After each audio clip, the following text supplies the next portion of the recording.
Hi, welcome to Capturing Christianity. My name is Cameron Bertuzzi. I'm exposing you to the intellectual side of Christian belief. And today on the channel, we're doing a devil's advocate debate between a friend of mine, Randal Rauser. He's been on the show before, and a new person that you haven't seen before, Joe Schmid. Am I pronouncing that correctly, Joe? Schmid? Yes. Yeah. All right, so we're waiting on Randal's video. It looks like his video is not coming up on the screen here for some reason. I can see it here, but it's not popping up on the screen. We'll try to get that sorted as we go along, or we may just be having his Skype, just the Skype logo. There we go. Now his video's back. Well, anyways, let me just go ahead and give you a quick rundown of how today's discussion is going to work. So this is going to be kind of a formal debate. We have 20-minute openers planned. We have 10-minute rejoinders from each person, and then 25 minutes of back and forth, followed by 25 minutes or so, give or take, of Q&A. All right, so Randal's picture is coming through clean now, so that's perfect. So like I said, we have this is sort of a formal debate, but what we are going to do to start us off is to do introductions. So Joe, tell everyone who you are, and I've got your YouTube channel linked in the description, so you can mention that as well. But Joe, yeah, welcome to the show. Yeah. Thank you. It's wonderful being here. Yeah, I'm Joe Schmid. I'm a student at Purdue University studying philosophy and biology. Yeah, I've got a YouTube channel called Majesty of Reason. I have people on like, Josh Rasmussen, Graham Oppy, Rob Coons, and so on. Have really fun with that. And yeah, I'm just really happy to be on here. Yeah, one of the things that's interesting about you is how young you are. You're 19 years old, is that right? Yes, that's correct. Yeah, and you're already like publishing or in the process of publishing academic papers. You were even mentioning how you're co-writing a paper with Dr. Oppy. That's amazing. That's really cool. Mm-hmm. Yeah, it's going to be on the Thomistic proof that Phaser offers. Yeah, so that's really cool. You're already getting started with your philosophical career. Well, Randal, you've been on the show before, like I mentioned, but just give a quick introduction for people who don't know who you are. Who are you, and why are you here doing a devil's advocate debate? Well, I feel old because I guess I got my PhD around the year that Joe was 1 year old. So this is going to be interesting. It's awesome. Yeah, so I'm a professor at Taylor Seminary in Canada, and I've co-written 10, 12 books, I guess. I've been teaching here at Taylor Seminary for 17 years, theology, church history. So theology and apologetics is an interest of mine, worldview. That's primarily the area in which I work. My website is randalrauser.com, where I've been blogging for 10 years. I like to do devil's advocate debates myself. I've done a few of them. So for those who don't know, this is the idea where you assume the posture that you do not accept, really the opposite position often of what you accept. And one reason to do that is because there's no better way to come to know why another person holds a view different from yours than to commit to arguing for the view that you don't otherwise hold. And that also, I think, is a good example from a Christian perspective of neighborliness, that when you adopt the devil's advocate approach, you treat the views of another person with the same seriousness that you would want your own beliefs to be treated with. And so I think it's a good way to model charitable and rigorous intellectual exchange. Yeah, and as you mentioned, this is not the first one that you've done. I remember listening to a exchange you had with Michael Ruse.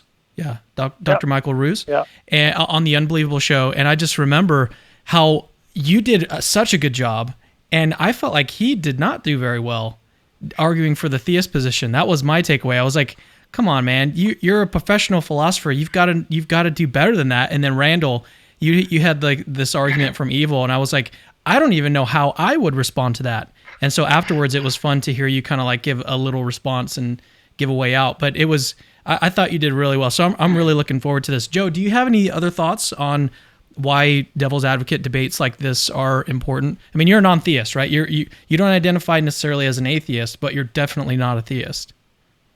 Yeah. I would classify something like an agnostic. But yeah, devil's advocate debates, it's just one of the best ways really I've seen to build up certain intellectual virtues, right? So like intellectual empathy, really stepping in and understanding people with different viewpoints or viewpoints that you might vehemently disagree with, and really just to perspective take and really to gain not only emotional empathy but also intellectual empathy with those with whom you disagree.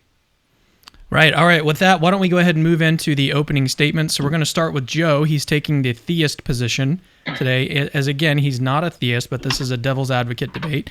And so let's go ahead and switch to his scene, where he's got a presentation, and you might recognize some of the branding there. By the way, God exists.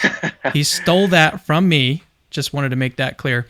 No, but you've got 20 minutes, and then whenever you're ready, I'll go ahead and start the timer. Okay, so you can see my screen and everything? Yep, everything looks perfect. Okay. Okay, so, by the way, God exists.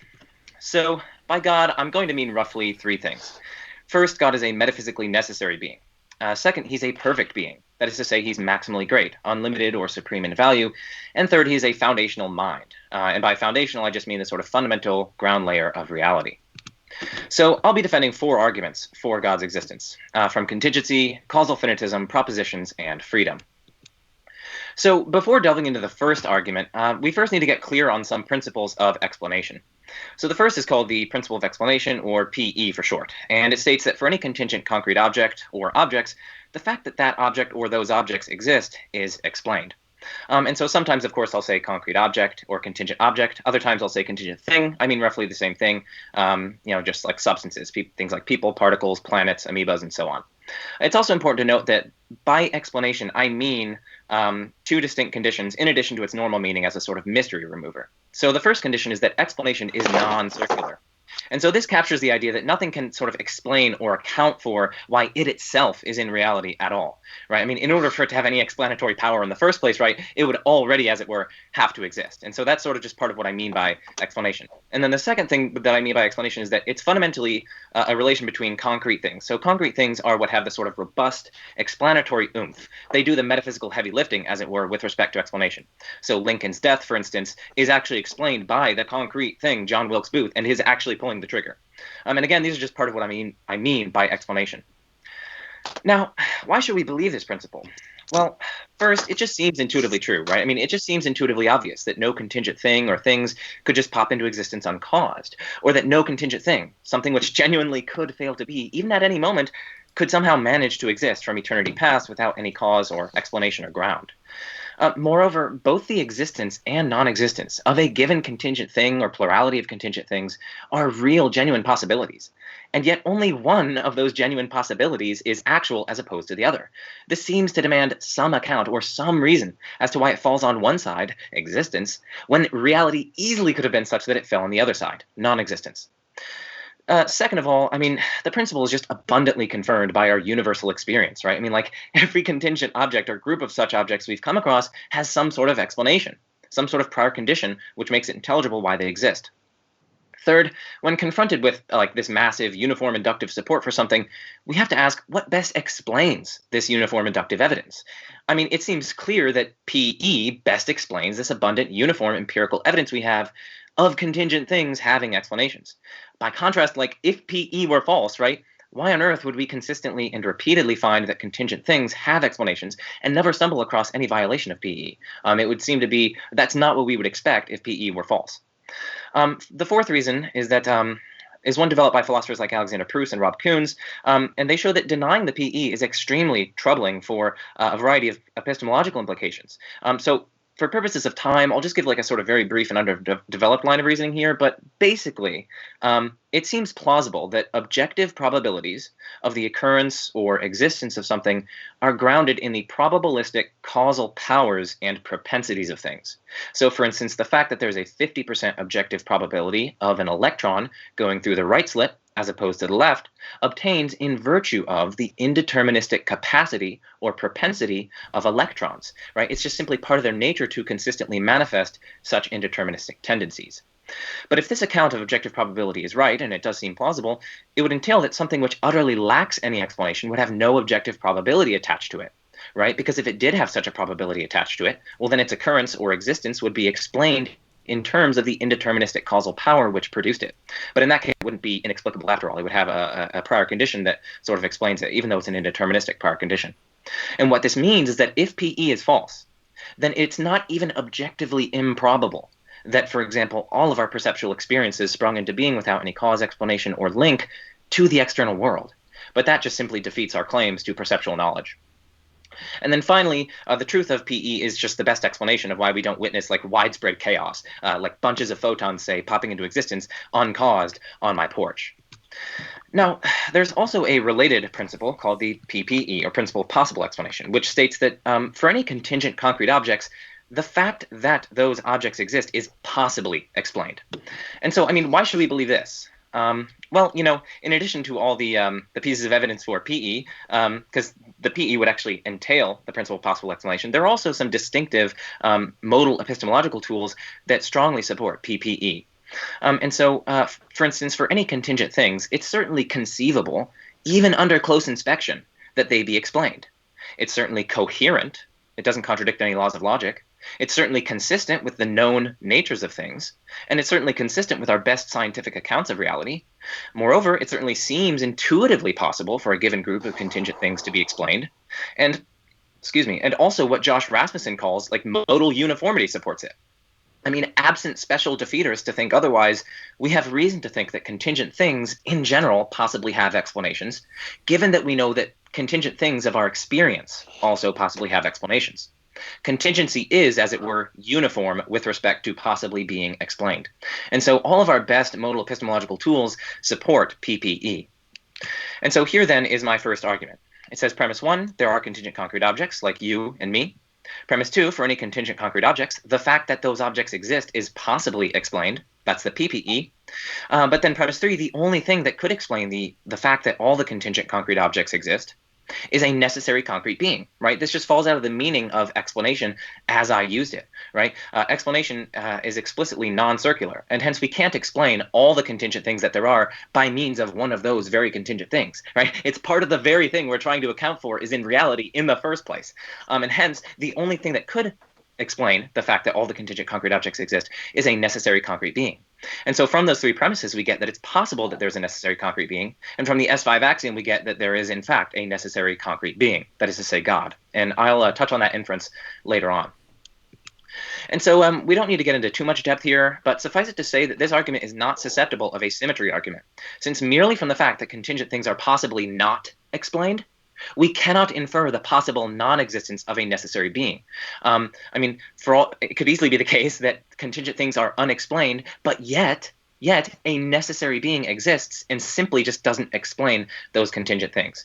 Okay. And again, I've given reasons for my principle of explanation to think that contingent things actually couldn't exist unexplained, but I'm just working with a weaker premise of the PPE for this argument. And so I don't think there's a symmetry worry. Okay, so let's turn to the second argument, which stems from causal finitism, the thesis that all causal chains must be finite.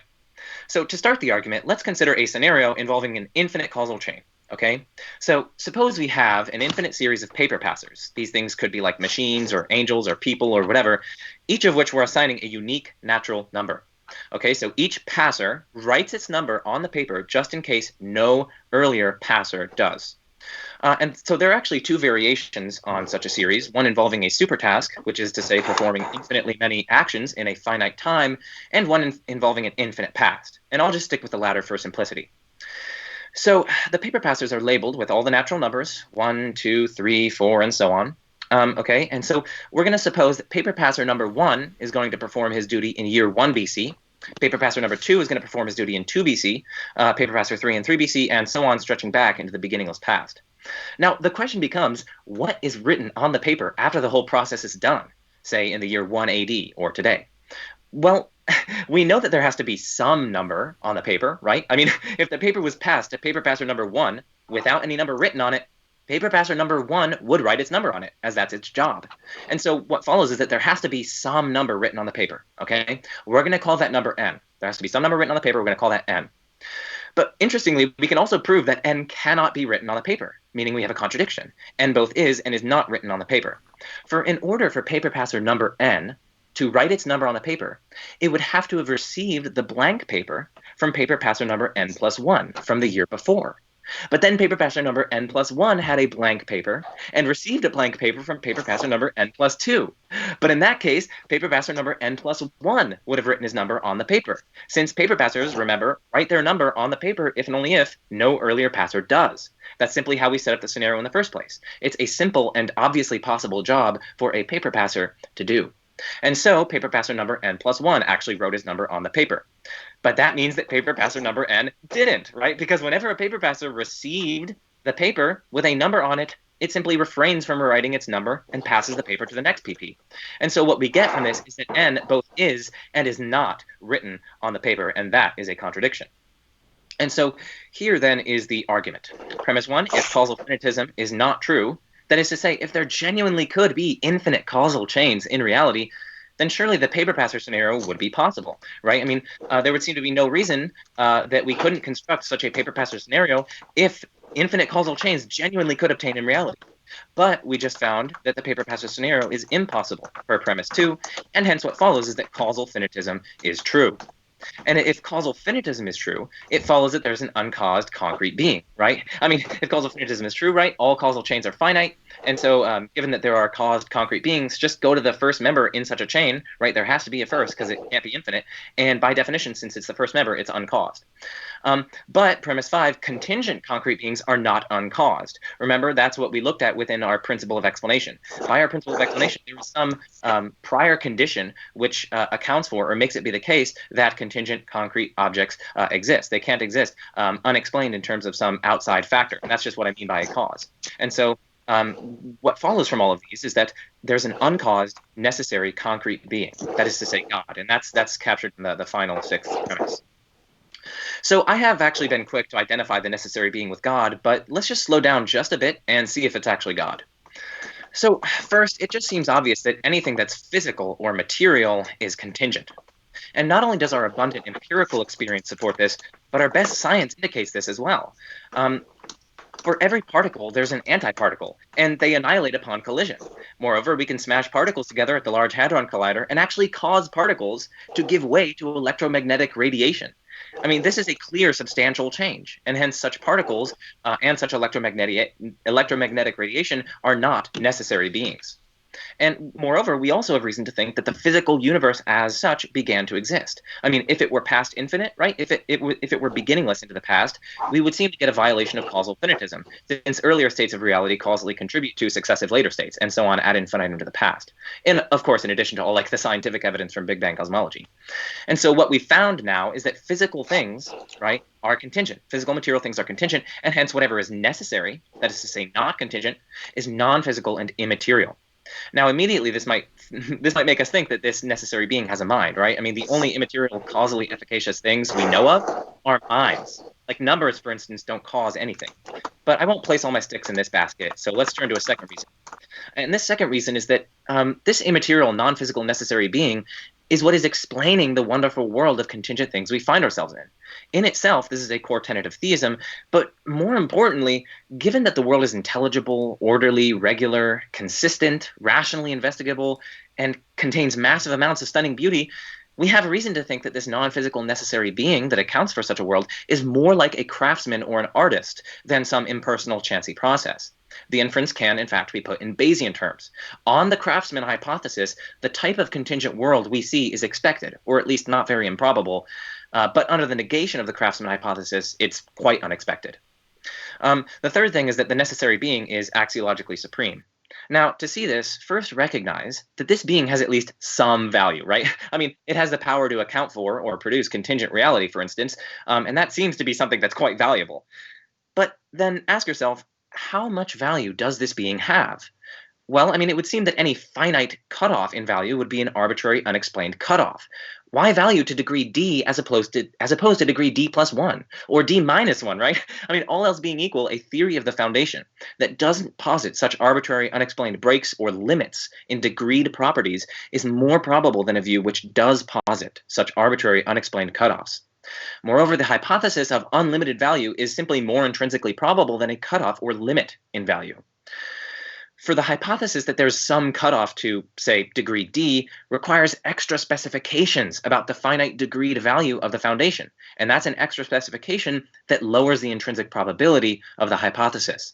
And we therefore have reason to think that the foundation's value is unlimited. And from this we get to an immaterial, non-physical, metaphysically necessary, maximally great, that is to say unlimited in value being, that explains why contingent things exist. And this, of course, is just God. Now, the next argument is from propositions. And so the first premise of this argument states that some propositions are necessarily true. And so, for instance, it's just necessarily true that nothing can be both true and false in the same respect and at the same time. And the second premise says that X only has a property if X exists. I mean, just think about this. If X is precisely nothing, then surely it cannot have any properties. I mean, X cannot be anything, like be red, if X is not even in being, right? If it's utterly nothing, that is to say, non-existent.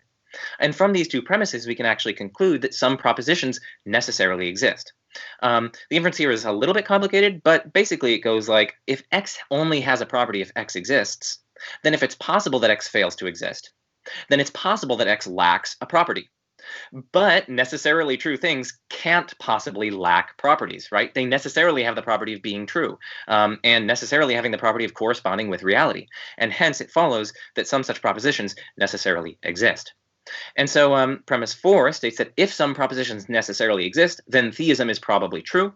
Now, there are actually a few ways to motivate this. I'll just give 2 different ways. There's also a sort of Russellian paradox that we won't get into, at least for now. But the first way is that for the most part, right, the only 2 worked out systematic accounts of necessarily existent propositions are Platonism on the one hand and theism, according to which propositions are just thoughts in the divine intellect or are, of course, otherwise grounded in God's perfect nature.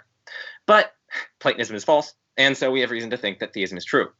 Now, of course, why I think that Platonism is false? Well, one reason is just epistemological, right? I mean, like, these are eternal, uncreated, acausal Platonic abstracta, but we're like finite, causal, concrete things. How on earth do we get sort of cognitive contact between them with these things in this mysterious third realm? Also, there's a kind of evolutionary debunking argument against Platonism, or at least Platonism plus naturalism in the realm of concreta. Or at least non-theism in the realm of concreta. Roughly, right, all the evolutionary factors that shaped our development of our cognitive capacities are entirely tangential and coincidental to whatever is specified in this Platonic third realm. It would seem to be an utter coincidence, then, if we reliably latched onto such facts concerning this third realm. And then a second argument for this premise 4 is just the mysteriously thought-like nature of propositions. I mean, just think about it, right? Propositions have intentionality. They're about things. Propositions can correctly represent reality. They can be true or false or represent it rightly or incorrectly. They're necessary. They're immaterial. They're eternal, and so on. All of these characterize perfectly divine thoughts. It would seem that a unifying, simple explanation with substantial explanatory power of these features of propositions is to simply identify them with divine thoughts. And they clearly couldn't, of course, be thoughts of any finite intellect. And hence we get the conclusion that theism is probably true. And then turning now to the fourth and final argument, and I know I'm somewhere like 17 minutes in, and so I'll try to be brief with this one. So first, we have freedom or free will. My argument can make do with either libertarian or compatibilist understandings, but I'll just stick with the libertarian understanding because it's sort of the intuitive one. And so specifically, we have the capacity to do otherwise, and we are the source of our actions. Now, why think we're free? Well, first, I mean, it just seems self-evident, right? I mean, inspect your own mind, and you can confirm that this is true. You can click off this video. I don't suggest it because I hope you're having the time of your life. But, I mean, you definitely could. And second of all, it seems to be the only way to make sense of the obvious fact that sometimes we are morally responsible for our actions. For instance, Hitler, along with others, is morally blameworthy for the atrocities of the Holocaust. And so what are some requirements of freedom? Well, first of all, I mean, you have to 2 be minutes conscious. left. You have to be Sounds good. First of all, you have to be conscious, right? You have to be aware that you are making certain actions. You also have to have rationality. You have to have certain reason-based explanations. You're choosing on the basis of reasons. It's not some sort of a disordered or non-rational process. You also need a world that's orderly, predictable, and intelligible and stable long-term in order that you can sort of sync up your intentions with their expected consequences.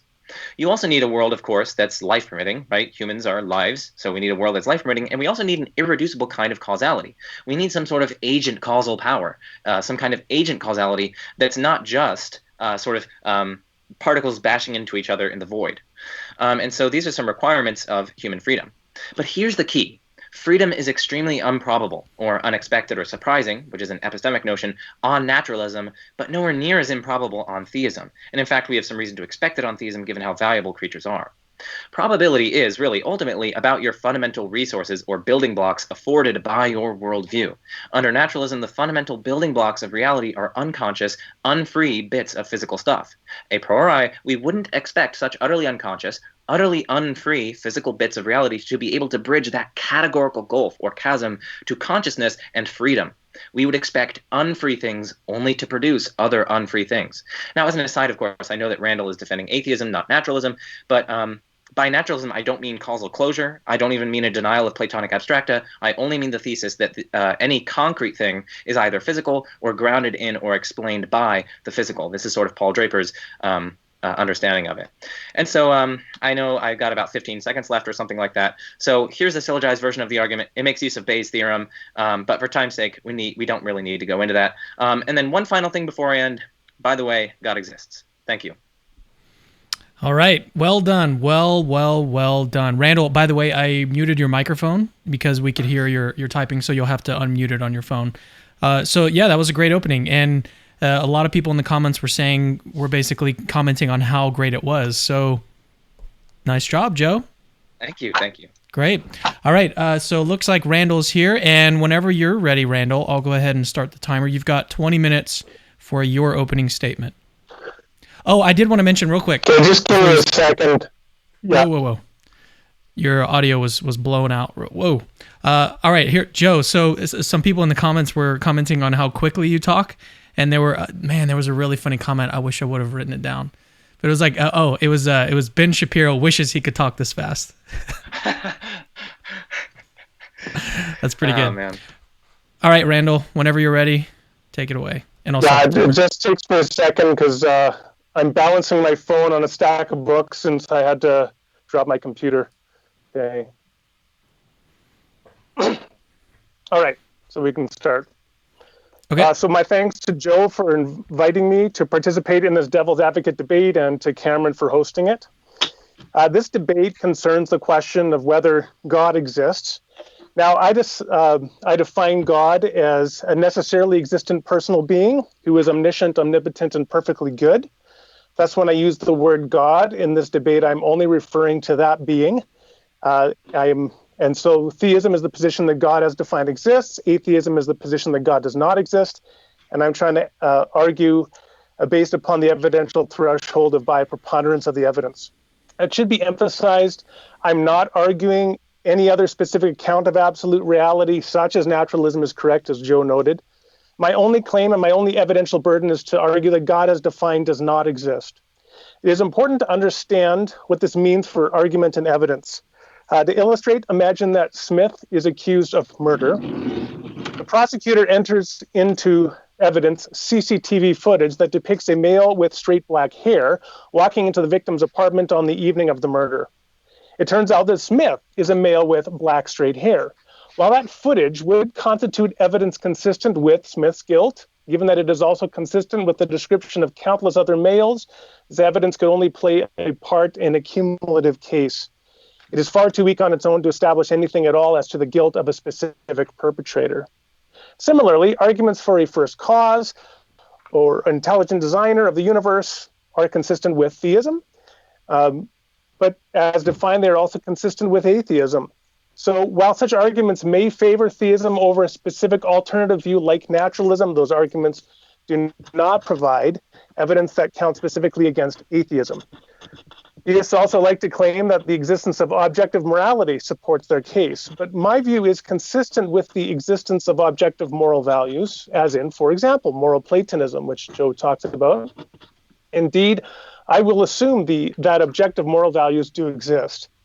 Now, why do so many theists assume that the evidence for theism is stronger than it is, and that the arguments confirm more than they do? I suspect one reason is that they are enculturated into thinking that, as William James put it, God is a live option, whereas countless other possible entities are not, such as maybe the Tao or Stephen Law's evil God or Aristotle's prime mover or John Leslie's creative good. But declining to consider alternative hypotheses is not an argument against them. Suffice it to say, Joe has his work cut out for him to close the loop, as it were, and provide evidence for the existence of God rather than merely evidence consistent with the existence of God. He needs something more than CCTV footage. With that ground clearing out of the way, we can now turn to my argument for the conclusion that God does not exist. Now, to this end, I'm going to make two arguments. The first one I'm going to argue that if there is a God, it is not found in the Judeo-Christian tradition, because the description of that being is simply incompatible with one of the essential attributes of divinity, which is perfect goodness. To be sure, theologians have found gainful employment for centuries by attempting to identify the revealed divine being at the center of their religion with God. But year by year, the moral progress of Western society is enabling us to see these efforts as the obvious failures that they are. The problems are not difficult to spot. The God described in the Judeo-Christian tradition demands bloody sacrifice and sanctions extreme violence. He is terrifying and capricious. Just read, for example, the description of God in Ezekiel 16. God adopts Israel as an orphan and then awkwardly becomes her lover. And then when she is unfaithful, he has her cut to pieces. This is the portrait of the worst sort of abuser. It is anything but a perfect being. And that brings us to the argument. While there is much I could say here, given the limitations of time, I will focus on one topic, God and punishment. Here's a simple argument. Premise one, any being who punishes another being in a manner that is cruel and unjust cannot be God. Premise two, Yahweh punishes other beings in a manner that is cruel and unjust. Three, therefore, Yahweh cannot be God. Well, premise one is obviously true and the argument's valid, but what is the evidence for premise two? To answer that, we need to dig into definitions.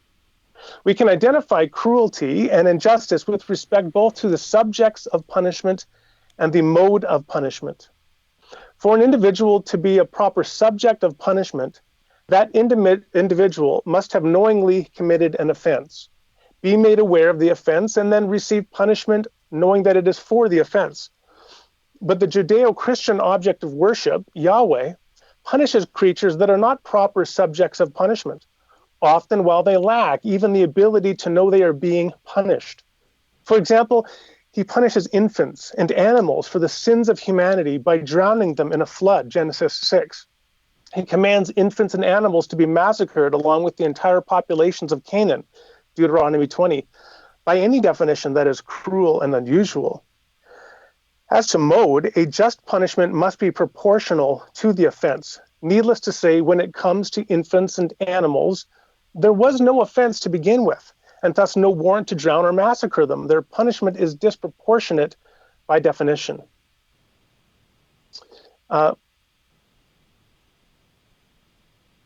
But even where agents are morally culpable for serious crimes for which punishment is appropriate, it is wrong to subject those agents to cruel punishments, namely those which are excessive or involve torture. Drowning is a cruel and unusual form of punishment, and thus would be improper as a mode of capital punishment for any humane modern state, let alone for the justice of a perfect being. If you disagree, imagine a murderer being placed in a sealed tank and chained to the bottom of the tank, and then water slowly fills the tank until the man is drowned. Would you think that punishment would reflect a just society or a barbaric one? However, it is far worse than even that. In the Judeo-Christian tradition, in the afterlife, Yahweh resurrects all the people who have failed to submit to him, so they may be subjected to eternal punishment. This action is wholly retributive, the infliction of extreme mental and physical suffering as a form of punishment. It is by definition torture, and it goes on forever. As Jesus soberly warned in Matthew 18:34, the ungrateful servant will be turned over to jailers to be tortured until he should pay back all he owes. To conclude, Yahweh punishes infants and animals, individuals that are not proper subjects of punishment at all, and he inflicts modes of punishment on them and others that are cruel and unusual, including drowning, genocidal massacre, and even eternal torture. Premise 2 is correct. These actions are not consistent with a morally perfect being, and from that our conclusion follows, Yahweh cannot be God. So we have separated the question of God from certainly Western monotheistic traditions. For the next step now, I want to argue that there is in fact no God at all. And to make this case, I will focus on a form of the problem of evil. So again, it's a three-step argument. Premise 1, if God exists, extreme path, suffering, and evil does not exist. Premise 2, extreme path, suffering, and evil does exist. 3, therefore God does not exist. Well, we can begin by defining what I have called extreme path, suffering, and evil. Now, here we come to a problem that when many atheists talk about the problem of evil, and I should say theists as well, they do so with a coarsely grained analysis. They just sort of look at the problem of evil as this lump of badness or disvalue in the world. As a result, I think that fails to reckon with the full depth of the heinous and troublesome nature of the problem of evil itself. To avoid that problem, I'm going to offer a more finely grained analysis by identifying 4 specific phenomena that exist in the world and indeed in abundance. Pain, which is physical suffering; anguish, which is psychological and emotional distress; terror, which is immobilizing fear; and humiliation, a uniquely form of human suffering, which is the loss or destruction of self-worth and dignity. Pain, anguish, terror, and humiliation, you can call it, if you like acronyms, the path to atheism. So next we turn to the question of intensity. Suffering exists on a continuum that we can broadly summarize by way of 3 categories: trivial, moderate, and extreme. A trivial suffering is not worth closer consideration here.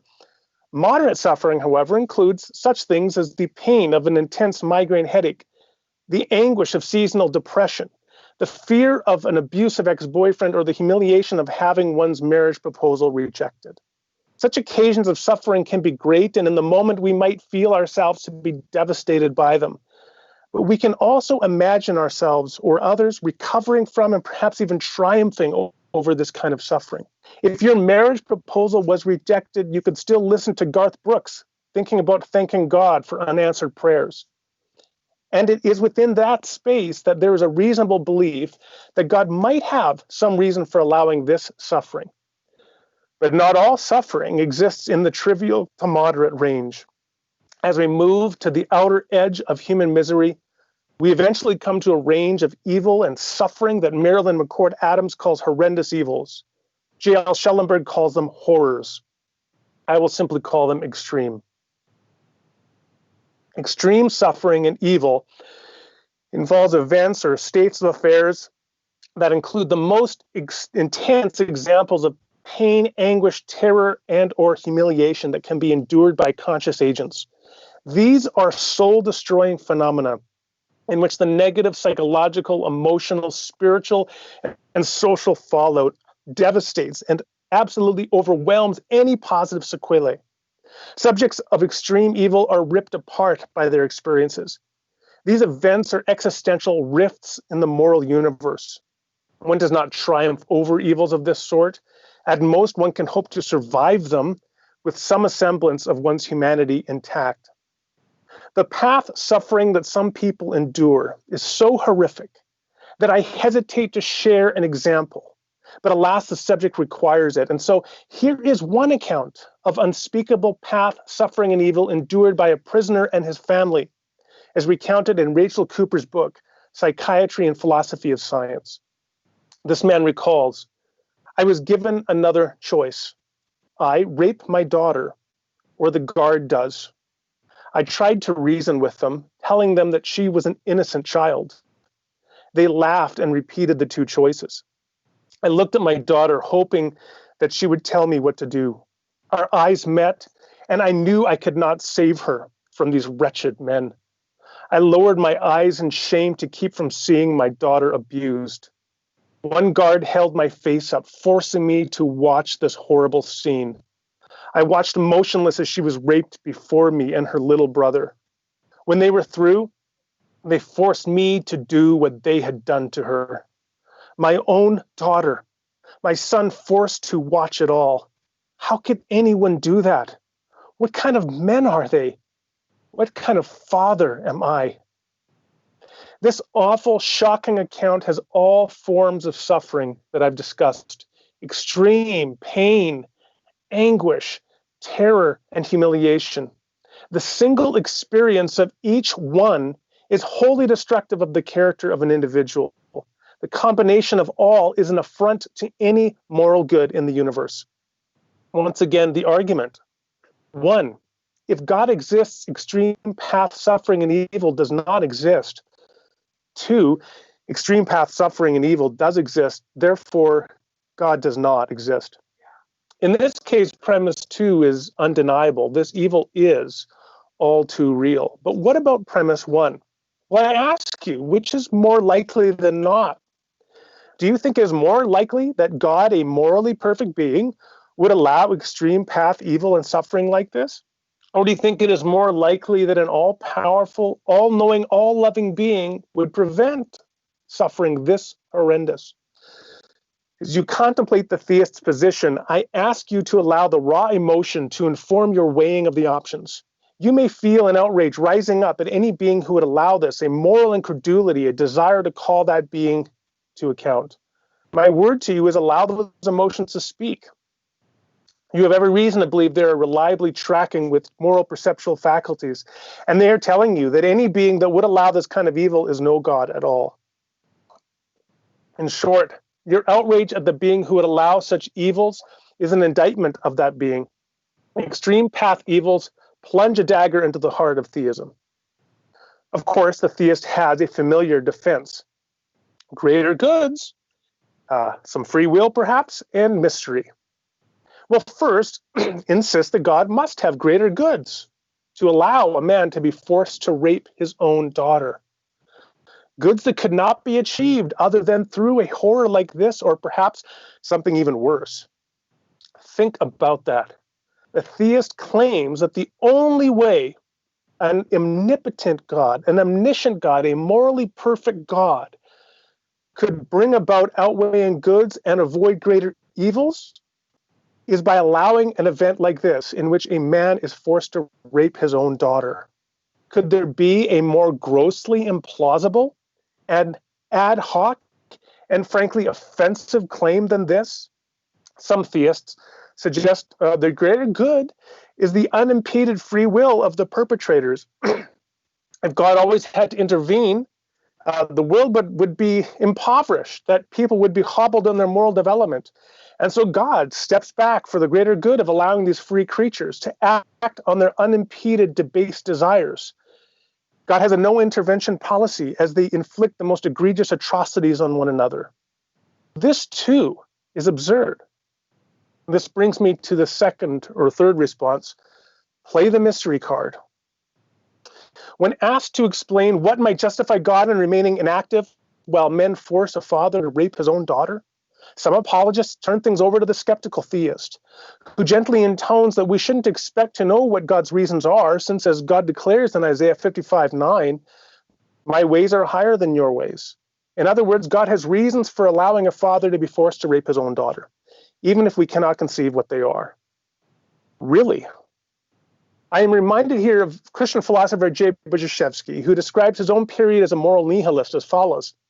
He says, when I fled from God, my way of fleeing was to get stupid. Though it always comes as a surprise to intellectuals, there are some forms of stupidity that one must be highly intelligent and educated to commit. In Budziszewski's view, denying objective meaning and purpose as nihilists do is one way to get stupid. But what about claiming that perfect goodness, wisdom, and power are manifested in the being who allows a father to be forced to rape his own daughter? Is the theist's defense of this very claim not a paradigm example of getting stupid, of accepting that as true, which we know cannot plausibly be true? For God's goodness to be meaningful at all, it must be recognizable as such.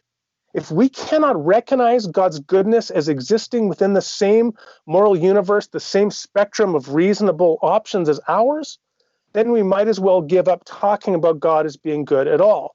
We are engaged in mere equivocation. Jesus recognized this in Matthew 7 when he said, which of you, if he has a son, asks for bread, if a son asks for bread, will give him a stone? Or if he asks for fish, will give him a snake?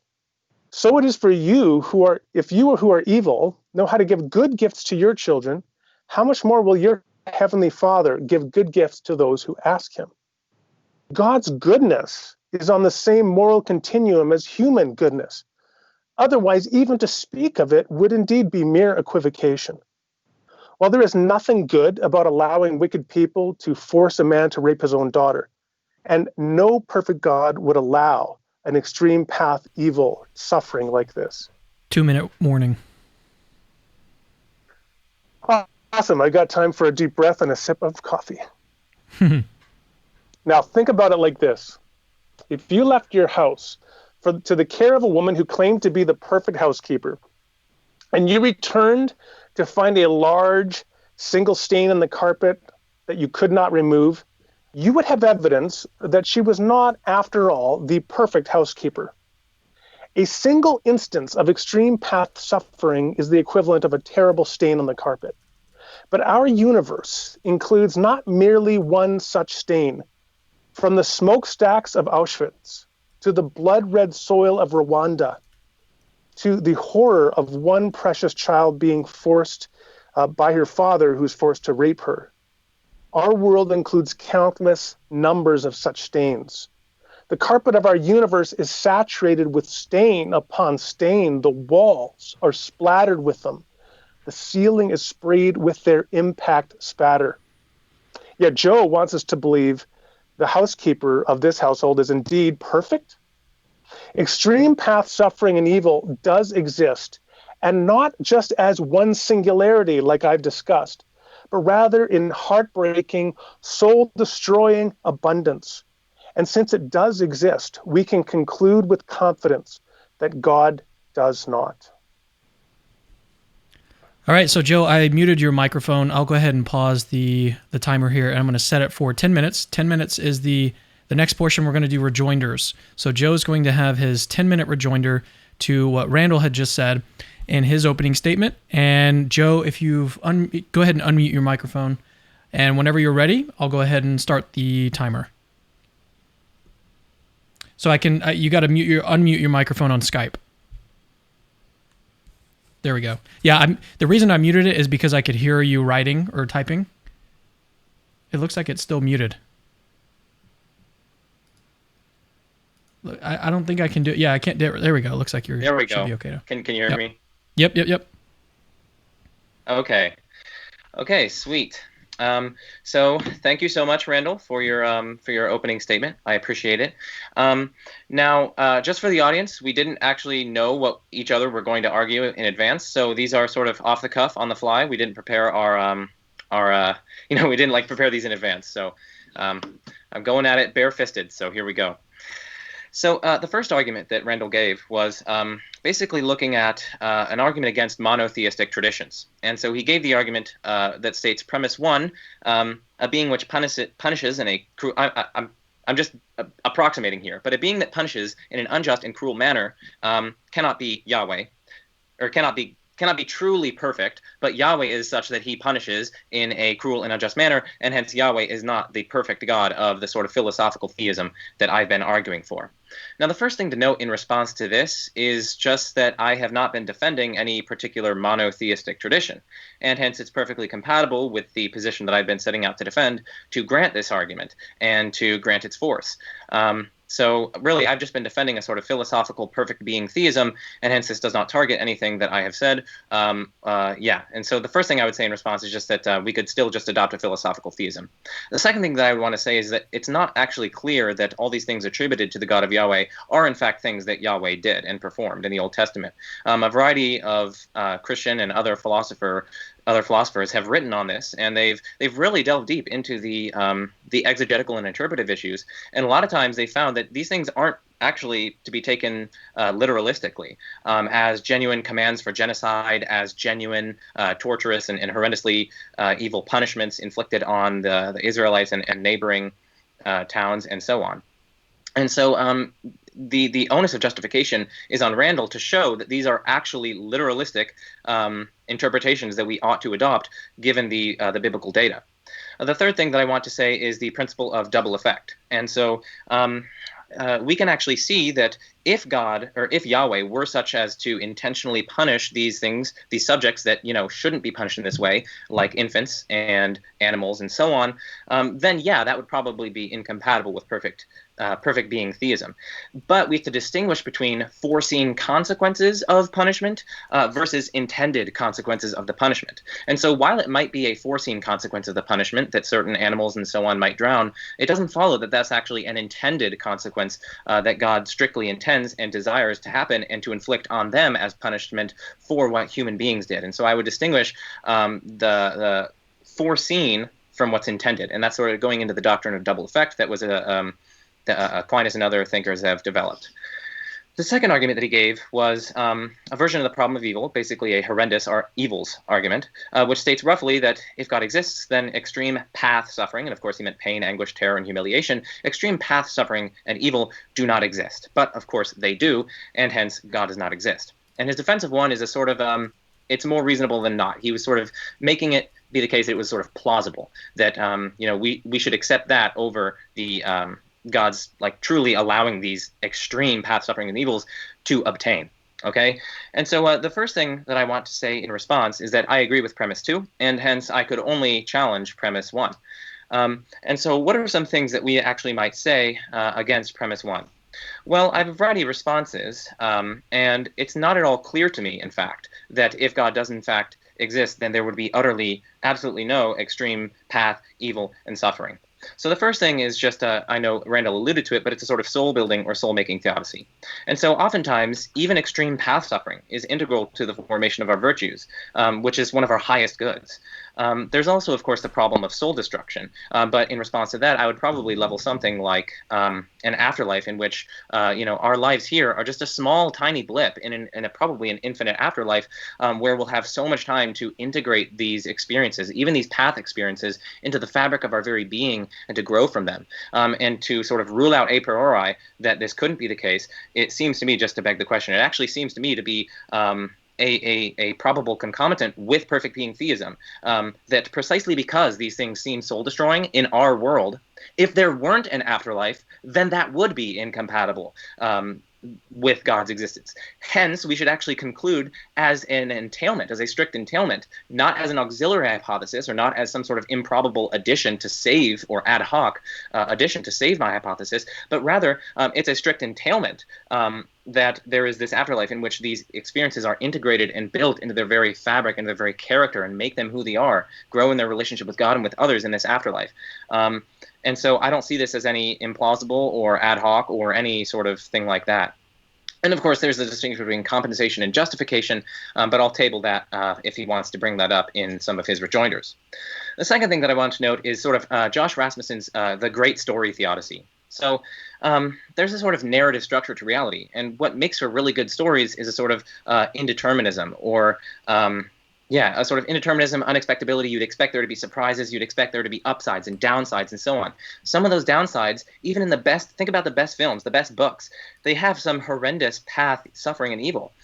Downsides are part of great stories. Without that, the story is just completely uninteresting. It doesn't allow room for growth and development and so on. And so I do think that there's this sort of narrative structure of reality that provides with both ups and downs, such that the downs, if there's a perfect being, can work those into the fabric of the story, into the fabric of their lives, and to bring out tremendous ups from that. So it's sort of like a narrative structure of reality. The third thing I want to say is that I think that this is sort of neglecting a sort of Bayesian analysis of it, right? So premise 1, I would agree. Well, actually, I could agree. I could stipulate that if God exists, then it is unexpected that there is extreme path, suffering, and evil. But that in and of itself does not show that God does not exist. And in fact, it's not even evidence against God's existence. Why is that? Well, because we actually have to think about it in Bayesian terms. We have to think, okay, well, what about the negation of the God hypothesis? Would it be as unexpected, or would it be more expected, or what have you? And if that's the case, if it's much, much more unexpected on the negation of theism, then even if it is unexpected on theism, that would actually provide evidence for theism, because it's much, much, much more unexpected on the negation of theism. And so even if, under God's existence, under theism, we wouldn't expect this extreme pain and suffering, by itself, that does nothing to establish theism or to raise the probability of atheism. He also has a missing step that he has to show that under the negation, it's actually expected, or at least not as unexpected as on theism. We have to remember our Bayesian terms. And in fact, I've given reasons to think that that's not the case. If God doesn't exist, then we have all these.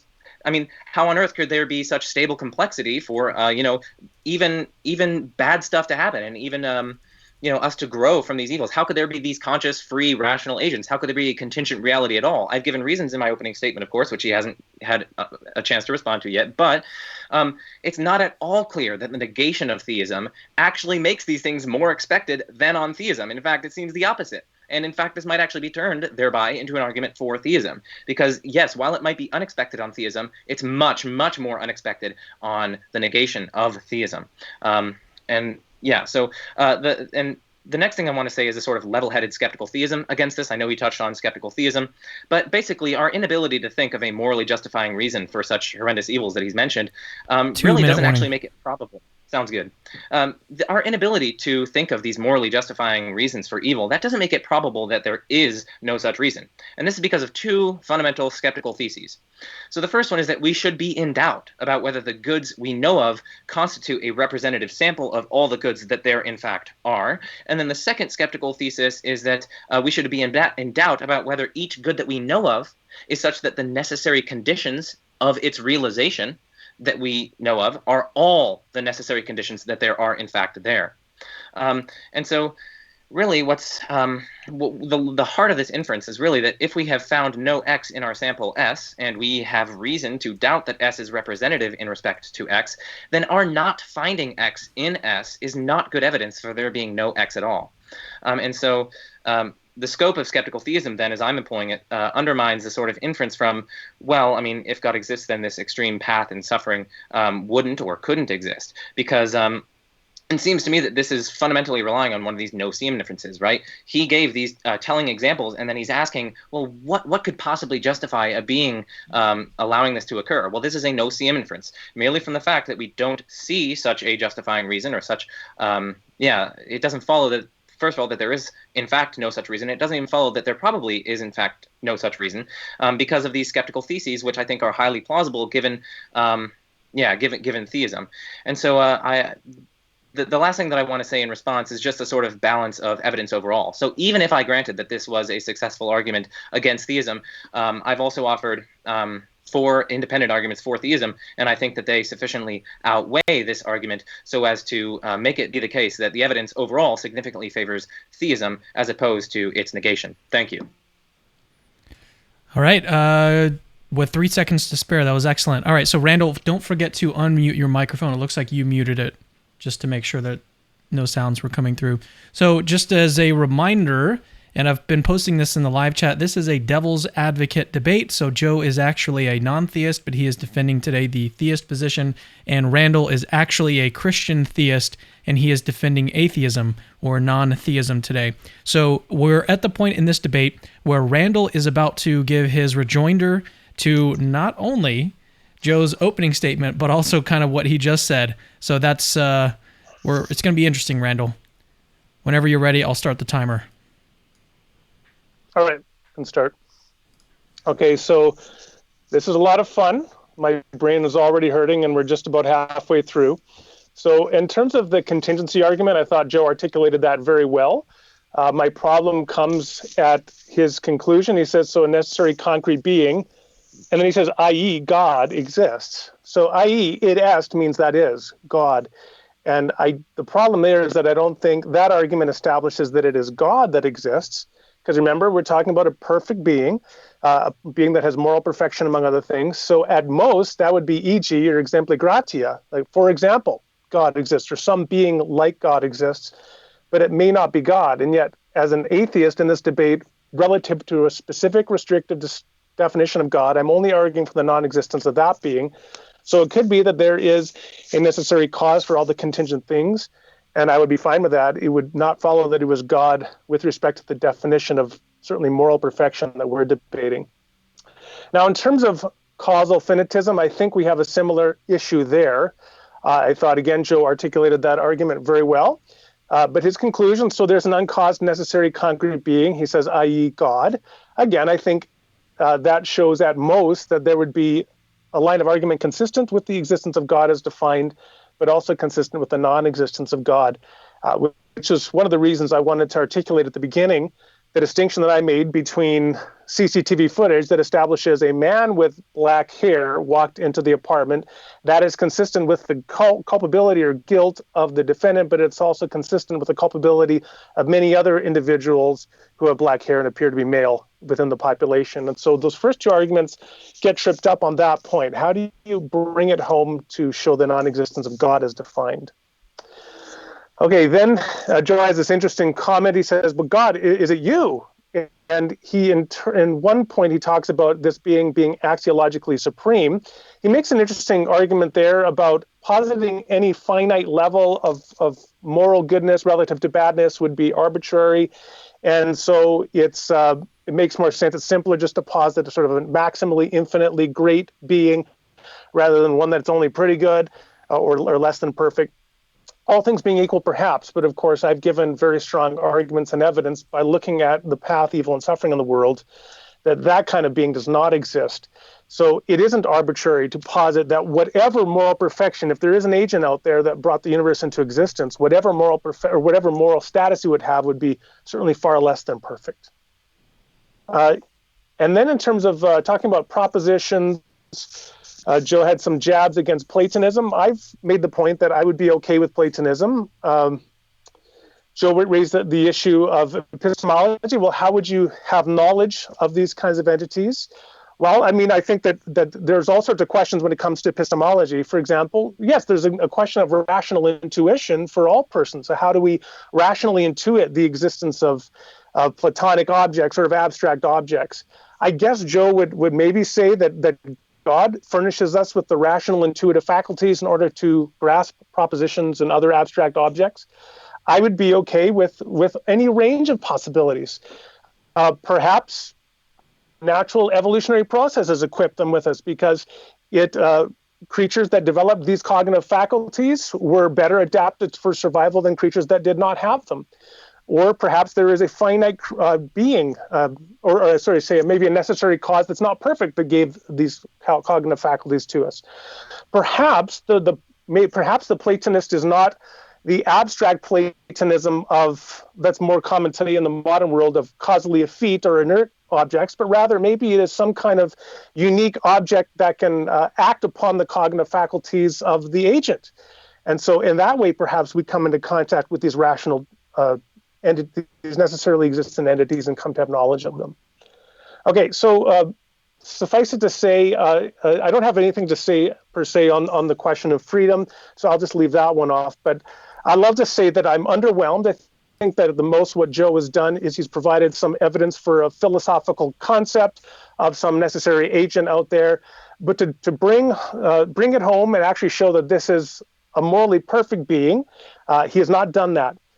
Now, in terms of the first argument I raised, this argument was focused upon a particular conception of this being within the Western monotheistic traditions.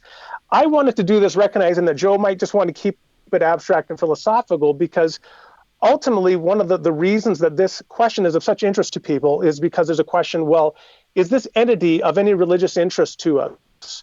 Has this entity revealed itself to us? Certainly, I would think that if such an entity did exist, then one would expect that entity to have revealed itself to its creatures. And so it's reasonable to look at the monotheisms and Western monotheism in particular. So Joe challenges the assumption that I've made, or the claim that I've made, that this being, in fact, committed genocide. But I think the text is quite clear. If you read in Deuteronomy 20, verse 16, God says, to destroy everything that breathes within the land. In 1 Samuel 15:3, God explicitly says to destroy and kill all of the Amalekites, including, he specifies, the infants. This is the most clearest example of what we would define today as genocide, and we recognize these as moral atrocities. In terms of drowning, the same thing. I think the flood narrative is quite clear. In terms of torture, I explained what torture is: the infliction of mental and physical torment for the purposes of punishment. That just is the Judeo-Christian and Muslim conception of the afterlife, that God resurrects creatures so that they will suffer maximally forever. Torture. So it's pretty clear that this being cannot be identified, the being of Western monotheism, with God, if God did exist. Joe also talked about the principle of double effect. So, for example, maybe a God just wanted to flood the earth and drown the bad people, but then the infants got swept away in the current as well. I think that would then be indicative of a pretty inept being, not a maximally perfect being, if they could not, if they have so-called smart bombs and yet they end up eradicating the entire population. That's not very smart. Now, in terms of my second argument, Joe invokes soul-building suffering, but this is one of the points I wanted to emphasize, that when you look at the actual impact emotionally that this kind of suffering has upon people, it does not contribute to a narrative of moral growth. It contributes to the destruction of these people. And even if there is one individual for whom you can see that this person was just a casualty that was absolutely decimated and devastated by this, then you would have evidence for the non-existence of God. Joe then he retreats to by enriching his hypothesis and saying, well, maybe there's an afterlife. So yes, that's where it'll all be made right, that there's also an afterlife. But at that point, he's not arguing just for the existence of this perfect being. He's also arguing for an afterlife to go along with this perfect being. He claims, we can view it as a strict entailment, but I will note that the hypothesis is now getting more complicated. He talks about the narrative structure of reality. So we can tell in the case of stories that people, as part of the narratival arc of a story, that they triumph over suffering. I like hearing about this kind of thing, that because often I think analytic philosophers, they can get a little too focused on just sort of propositional arguments, and to appreciate the broader narrative and story and how it can impact our thinking is important. But I would say that you can have all the greatest stories that simply deal with mid-level evils and suffering. And I can't think of a story that requires a man to be forced to rape his own daughter. Joe talks about skeptical theism, and he argues that we should not expect to be able to have knowledge of all the goods that God would want.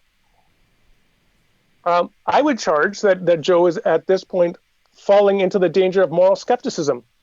Because at that point, if we can't expect to know what God's reasons for allowing various evils might be, we can't have reason to know that God hasn't, in fact, deceived us to what the very nature of good is. Perhaps that which we call good is, in fact, evil, and that which we call evil is, in fact, good, and God has his morally sufficient reasons for completely blinding us as to the relative truth of each. We don't know that that's not the case, and it seems that may very well be the case, and that would thereby serve as an undercutting defeater, undermining all of our moral knowledge, because God might have reasons that our mind cannot know. Now, I would counter that it seems to be most rational that if there is such a God out there, that God would furnish us with the basic moral perceptual faculties in order to know what good and evil truly are, and thus in order to see that the kind of evil and suffering that is inflicted upon creatures like this poor father and his daughter could never be morally justified, and there'd never be morally sufficient reason to allow them. So on that, we got about 15 seconds. Okay. Yeah, all right, we can pause here. All right, so now we're going to move to just open dialogue, and before we do that, I want to say a couple things. So Joe, we need to see, everyone in the comments is saying, what does it say on your shirt? What does your shirt say? One's modus ponens is another's modus trollens. It's an excellent shirt, by the way. Do you sell that on do you have like a Teespring store or something? No, I don't sell it. I probably should, but... You definitely should. Another thing that people are commenting on is how much you resemble Peter Parker from the new Spider-Man movies. Everyone tells me that. It's annoying.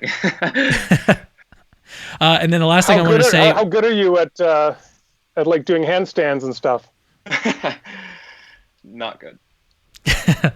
Well, last thing I wanted to say is that if you have enjoyed this so far, definitely check out their respective channels. So again, this is a Devil's Advocate debate. I've got that up on the title now. We've had a lot of people commenting on and not really understand what's happening. So Randal is actually a theist. Joe is actually a non-theist, and Randall's been defending atheism. Joe has been defending theism. So we're about to move into some open dialogue. So who would like to start? It's probably best, since Randall just talked, to have Joe come in and then just open dialogue for about 20-25 minutes. Okay, yeah, I was actually going to offer Randall the chance because, it's quite difficult when you go second in a debate because it's like you're trying to catch up with things. So I'll turn it over to Randall so he can start with the probing. Okay, so are you willing to concede that whatever you are arguing for, that it cannot plausibly be identified with any of the beings that are worshipped in Western monotheisms? So if you are going to link up your philosophical construct with some religiously resonant conception of worship, it's just going to be a different kind of being than the gods worshipped in Western monotheism. Would you agree? That's a good question. So one thing that I'm going to say is that for the purposes of this debate, I don't quite see anything wrong with agreeing with that. But I'm actually going to disagree with that because it's not at all clear, as I said in, I think, my rejoinder, it's just not at all clear that the interpretations of the text and the exegetical issues unambiguously support what you've been arguing. I mean, I think it was, what was it? Is God a Moral Monster? I think that's the title of the book. I think it's by Paul Copan, I think, and maybe some other people. But they go through these exegetical issues systematically, and they show one by one that, no, God did not, in fact, command genocide, and, and so on and so forth. And so, I just don't know what to think on those, and the onus of justification is on you to show that the textual evidence is unambiguous in favoring your literalistic interpretation of these commands. I know you mentioned that it says God says this. It says that God says this. But again, it's precisely the issue of question as to whether or not we should take those passages literalistically as them truly attributing some sort of divine command to God, as opposed to them sort of imposing their own, war battle cries and things like that, and so on. So I guess I would just say case not made sufficiently, because the onus of justification is on you to show that the interpretation favors your position. Well, okay, fair enough. I mean, Paul Copan and Matt Flanagan did write another book on that. Did God command genocide? I actually wrote an extended review of that book. So I believe that, in fact, if you look at the UN definition of what genocide is, it's the intentional attempt to eradicate a genos, which is a kind of people either with respect to religious identity or culture or ethnicity. That is clearly what is going on within Deuteronomy 20. That God, he wants to eradicate the Canaanites. He wants to remove them from the land. Now, some, like William Lane Craig, have made a big deal about saying, well, about 2/3 of the time in Joshua, the language or the rhetoric is about driving them out of the land rather than killing every living thing. But even if you did concede that point, you would still have the language of ethnic cleansing, in which we would also consider ethnic cleansing today to be a moral atrocity. Now, in terms of the flood, I mean, if you want to argue that the flood doesn't actually refer to God drowning everybody but Noah and his family, I mean, fair enough. We can always refashion a version of the Judeo-Christian tradition in our own image if we want to, but that certainly would not seem to be what the text is saying. And another example we could certainly go to would be all the examples of violence within, for example, the Torah. So in Deuteronomy 21, it directs when children are insubordinate that you can take them to the town elders, and then outside the gates of the city, you can stone them to death, pelt a child to death with rocks. That would seem to be the kind of jurisprudential action that would be inconsistent with the moral precepts of a morally perfect being, and thus not one that being would give or command for society to follow. So I think that there's very strong arguments against the claim that even if you want to say that there is this philosophically perfect being, that being could be identified with the God of Western monotheism. Yeah, I mean, maybe we're coming up on an impasse because it still seems as though we're getting down to these interpretive exegetical issues. And I mean, it seems as though you're coming off as though, oh no, it unambiguously says that, but it's just not at all clear that that is in fact true to me. And in fact, there's live debate even within Christians that, well, was this a global flood? Was it a local flood? I mean, from what I've researched, it does seem that the majority of people who reject, or the majority of scholars who reject young Earth creationism, go with perhaps a sort of local flood sort of thing based on various archaeological, geological evidence and so on. And so it's not at all clear that this would count as some sort of massive, unjust killing of sentient life. But anyway, I do think we might be reaching an impasse with respect to the interpretive issues. What I suggest is that at this point we move on to, because what we've done so far is we've looked at half of Randal's opening statement. So maybe we should look at a portion of Joe's opening statement, which one of the main issues that Randal brought up was, look, you have these arguments, especially the first one about contingency, and then the second one, causal finitism. These arguments, you say i.e. God, but that's actually incorrect, because you're not saying that is God. You're just saying that this is a necessary something, but it's not all the way to God. But then the slide came up, and I think maybe we could talk about that. God, is it you? I think that would be a good place to start a new dialogue.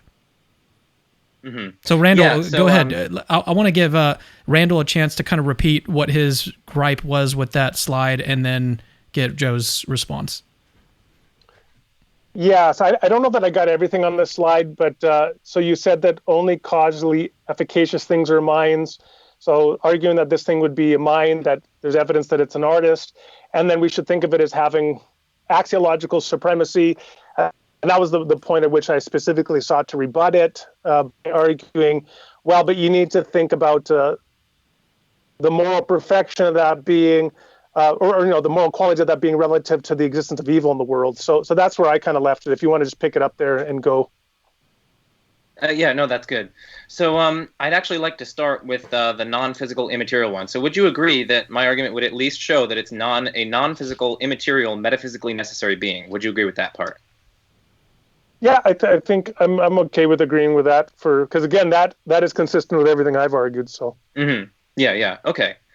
So then I tried to get to its being sort of unlimited, and as let me say viewers this. Are aware. Let me say this real quick. So some people, when they hear being, when someone says, "Is this a being?" they sometimes immediately connect being with like a personal being who has thoughts and intentions and beliefs and everything. But when we say being in this sort of philosophical sense, we just mean an object, right? A concrete object. So just wanted to make that clarification. So when Randal is saying, yes, I grant that this is a metaphysically necessary being exists, he's not granting at this point in the debate that that this thing is personal. No, I really like that clarification. That was really good. So I basically gave a variety of different reasons for thinking it would perhaps be personal or unlimited in value or maximally great. So one of them was a sort of just like a William Lane Craig kind of argument. And again, it's not sort of like a deductive demonstration, but I guess you could see it as a pointer, right? And so the only causally efficacious non-physical things of which we are aware, it seems, would just be like intentional agents, right? I mean, immaterial things, it seems that they would only be numbers or sort of minds. But of course, we found that this being is that which is causing or accounting for material physical reality, contingent reality, and hence it couldn't be a sort of abstract number. And so it seems as though this is at least a pointer to a mind. Now, I agree that, someone could just respond to William Lane Craig and be like, well, I mean, couldn't it just be some sort of non-physical, non-personal thing? And I mean, at least in principle, that might be possible. But I view this as a sort of pointer. It's a sort of indication, and perhaps some prima facie evidence, given that it seems intuitively plausible that these are the main options. So that was the first line of argument. Then I gave approximately two or three other. Okay. Now go ahead, Randal. Yeah.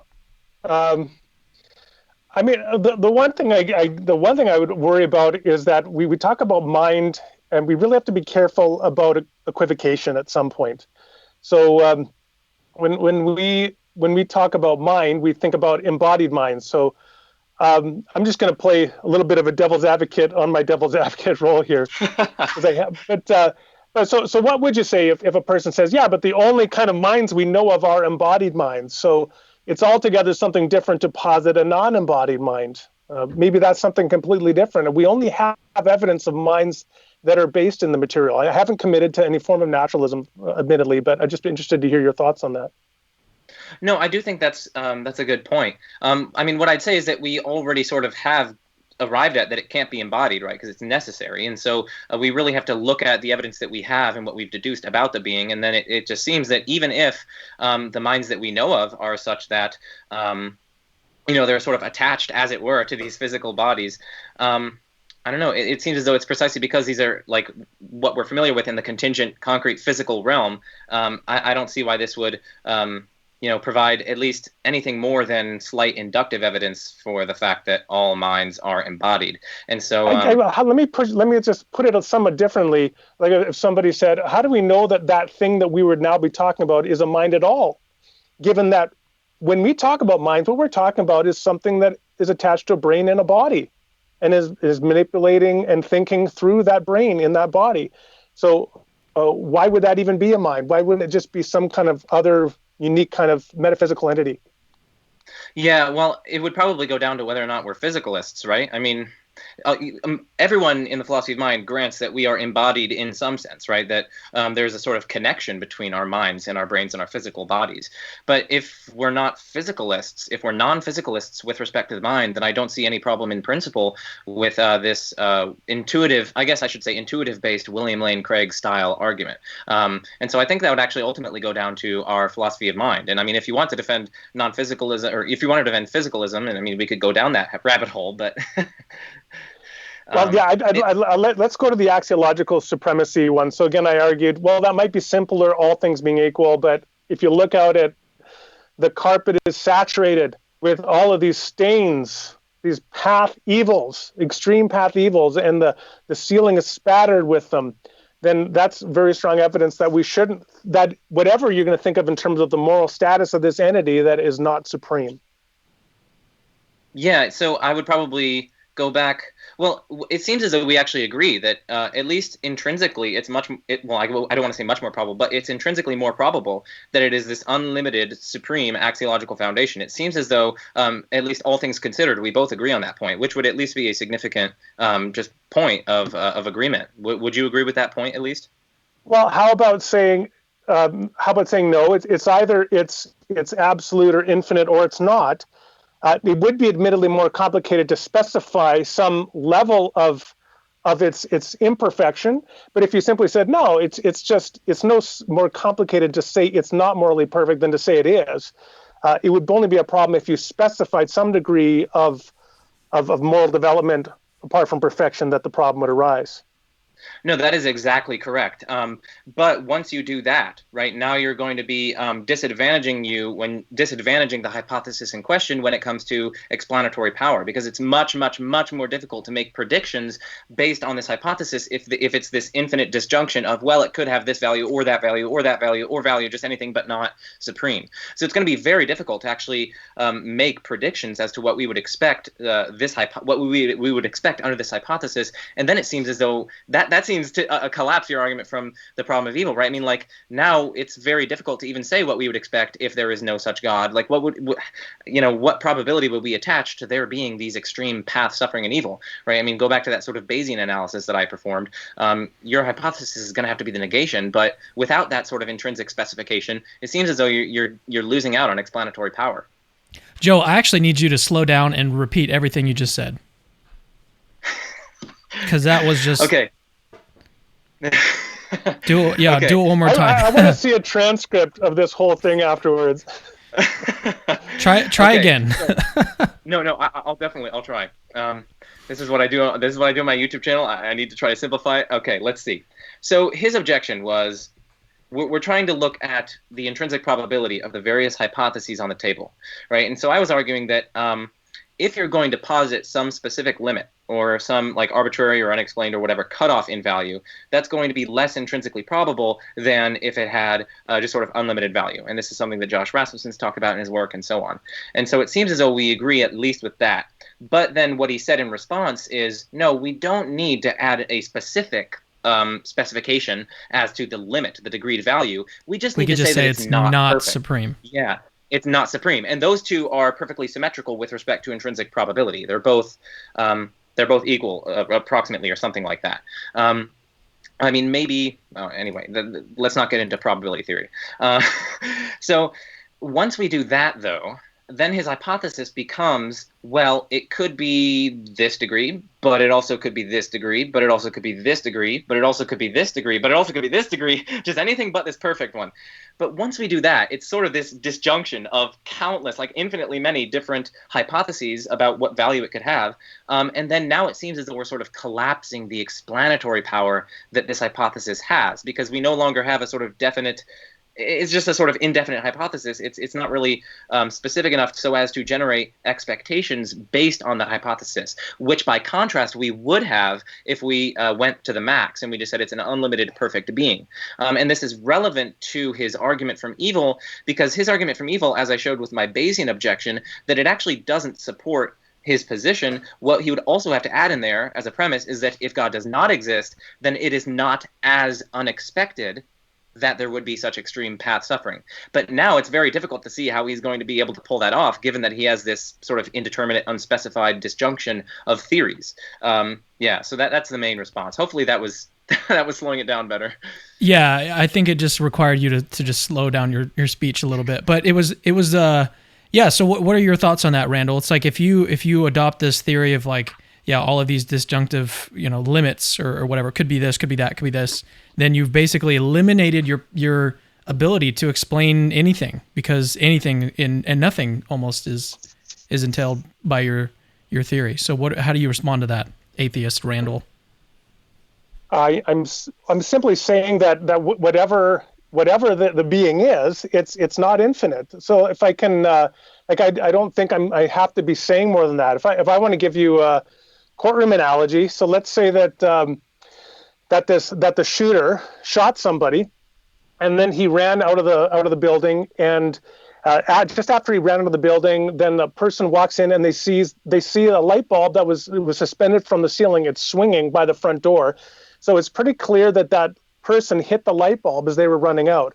All we know at that point is that they are tall enough such that some part of their body would have hit the light. And that's all that you need in terms of your hypothesis. And so by analogy, all I would be saying is, we know that being is only good enough that he would, or that he is lacking in moral perfection to the sufficient degree that he would not have prevented these evils that should have been prevented, which is path evils and suffering.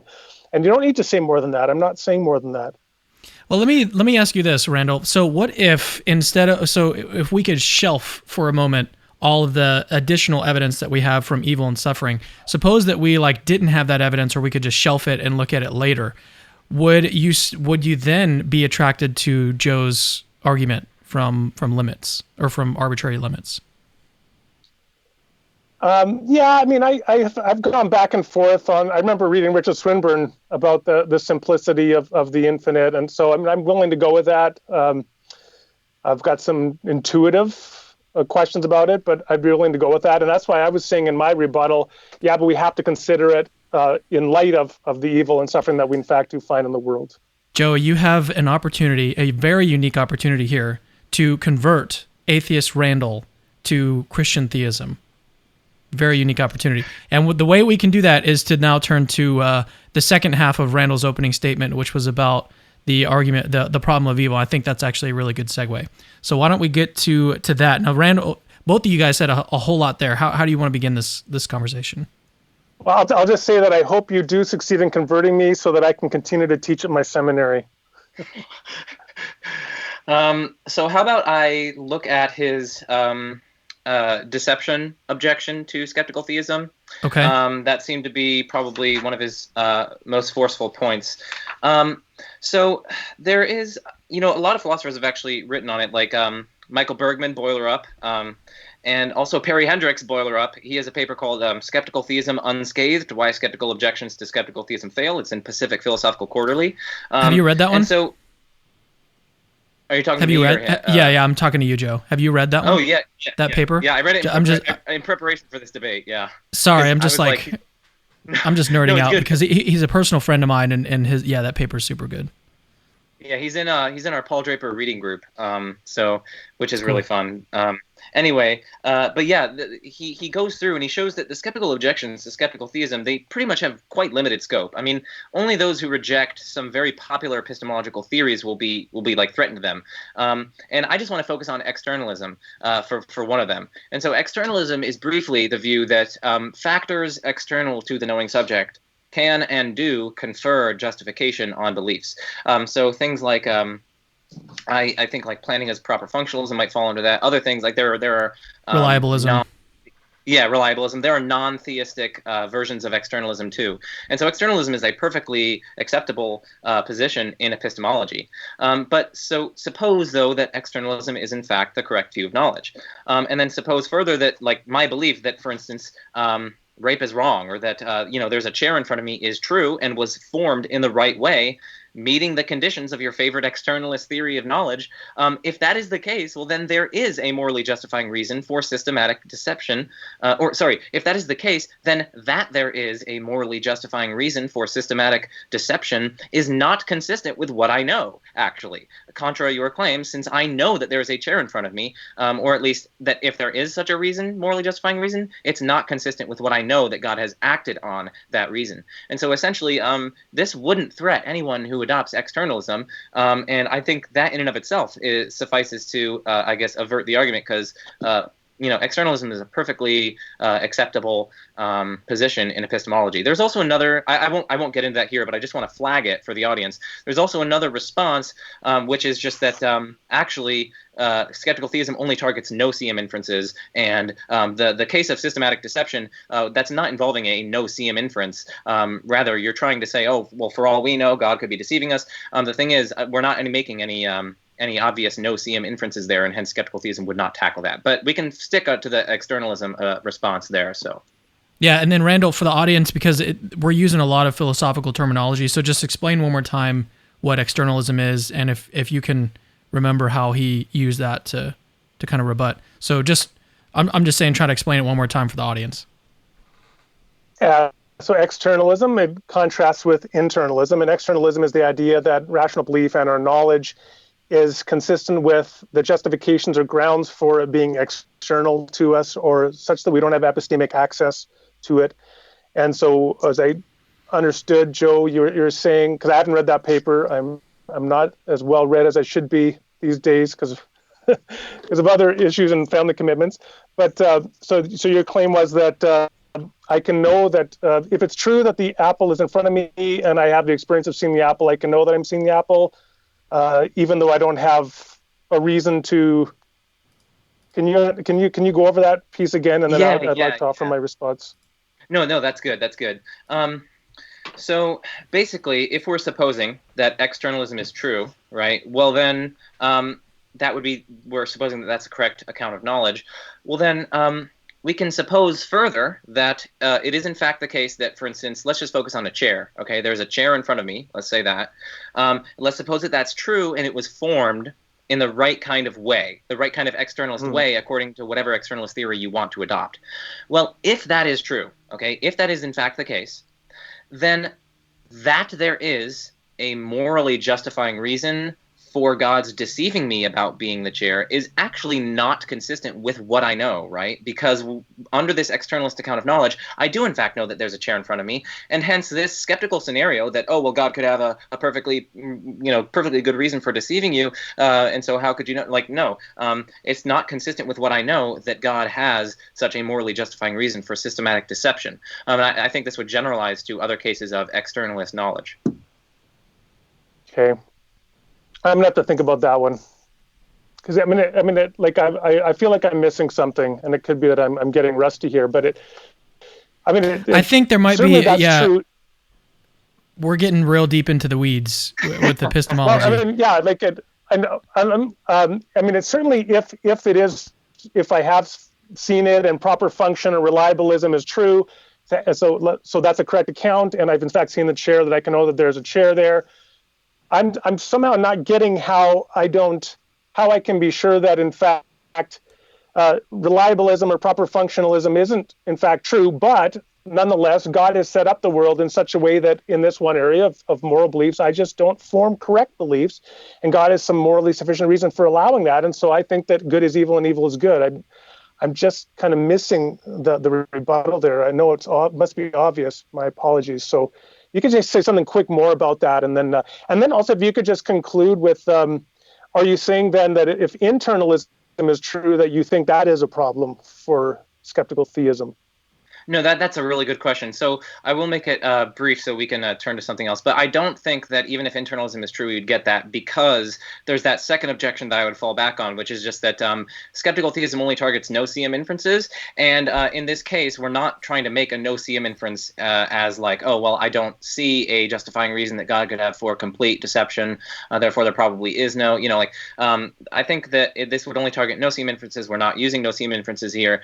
Perry goes through this in his paper, but I'll table that. So I still think it would work under internalism, but under externalism, I think just as the briefest response I can give is just that what you described a scenario wherein it wasn't actually formed in the right kind of way. And hence, I set up my scenario as, okay, well, let's just suppose that there is in fact a chair, and that it is in fact formed in the right way. Well, then we can avert this skeptical objection. And so it actually just depends on the facts of the matter out there as to whether or not I have knowledge in this case. And so what you would actually have to do is to show that actually the facts out there are such that they are truly inverted than what we think that they are, which I don't think you have shown, or it'd be very difficult to show that. So yeah, and so now that Joe's explained it very simply and easily, now we're going to turn to another subject, so Randal can't respond, and so the atheist can lose. I'm just kidding. Do you want to respond to that, Randal, or would you like to discuss another point? I just have a question. How much time do we have until the question period? I'm having a good time. I have some time. I mean, we can go. What do you say? Another 5-10 minutes for a discussion, and then open it up to Q&A. How does that sound? Sure. That's good with me. Question for theist. Okay, so let me mention this then, Randal. In this devil's advocate debate, then leave it in the live chat. And if you want to send it as a super chat, thank you. And that's actually going to be a whole lot easier for me to actually pull up on the screen and find them in the live chat here. But if you have a question for them, make sure to address who your question is addressed to, and just put that in the live chat. So yeah, where are we going from here? So let me do this. Unless Randal, did you want to come back on that at all, or would you like to move on? No. I'll just say that it's a fair point to say that it's not enough to raise the scenario that God could have deceived you, but you actually have to have some independent reason to believe God has deceived you for it to really get purchased. So I'm happy to leave that point. All right. I'd like to come back. Yeah, go ahead.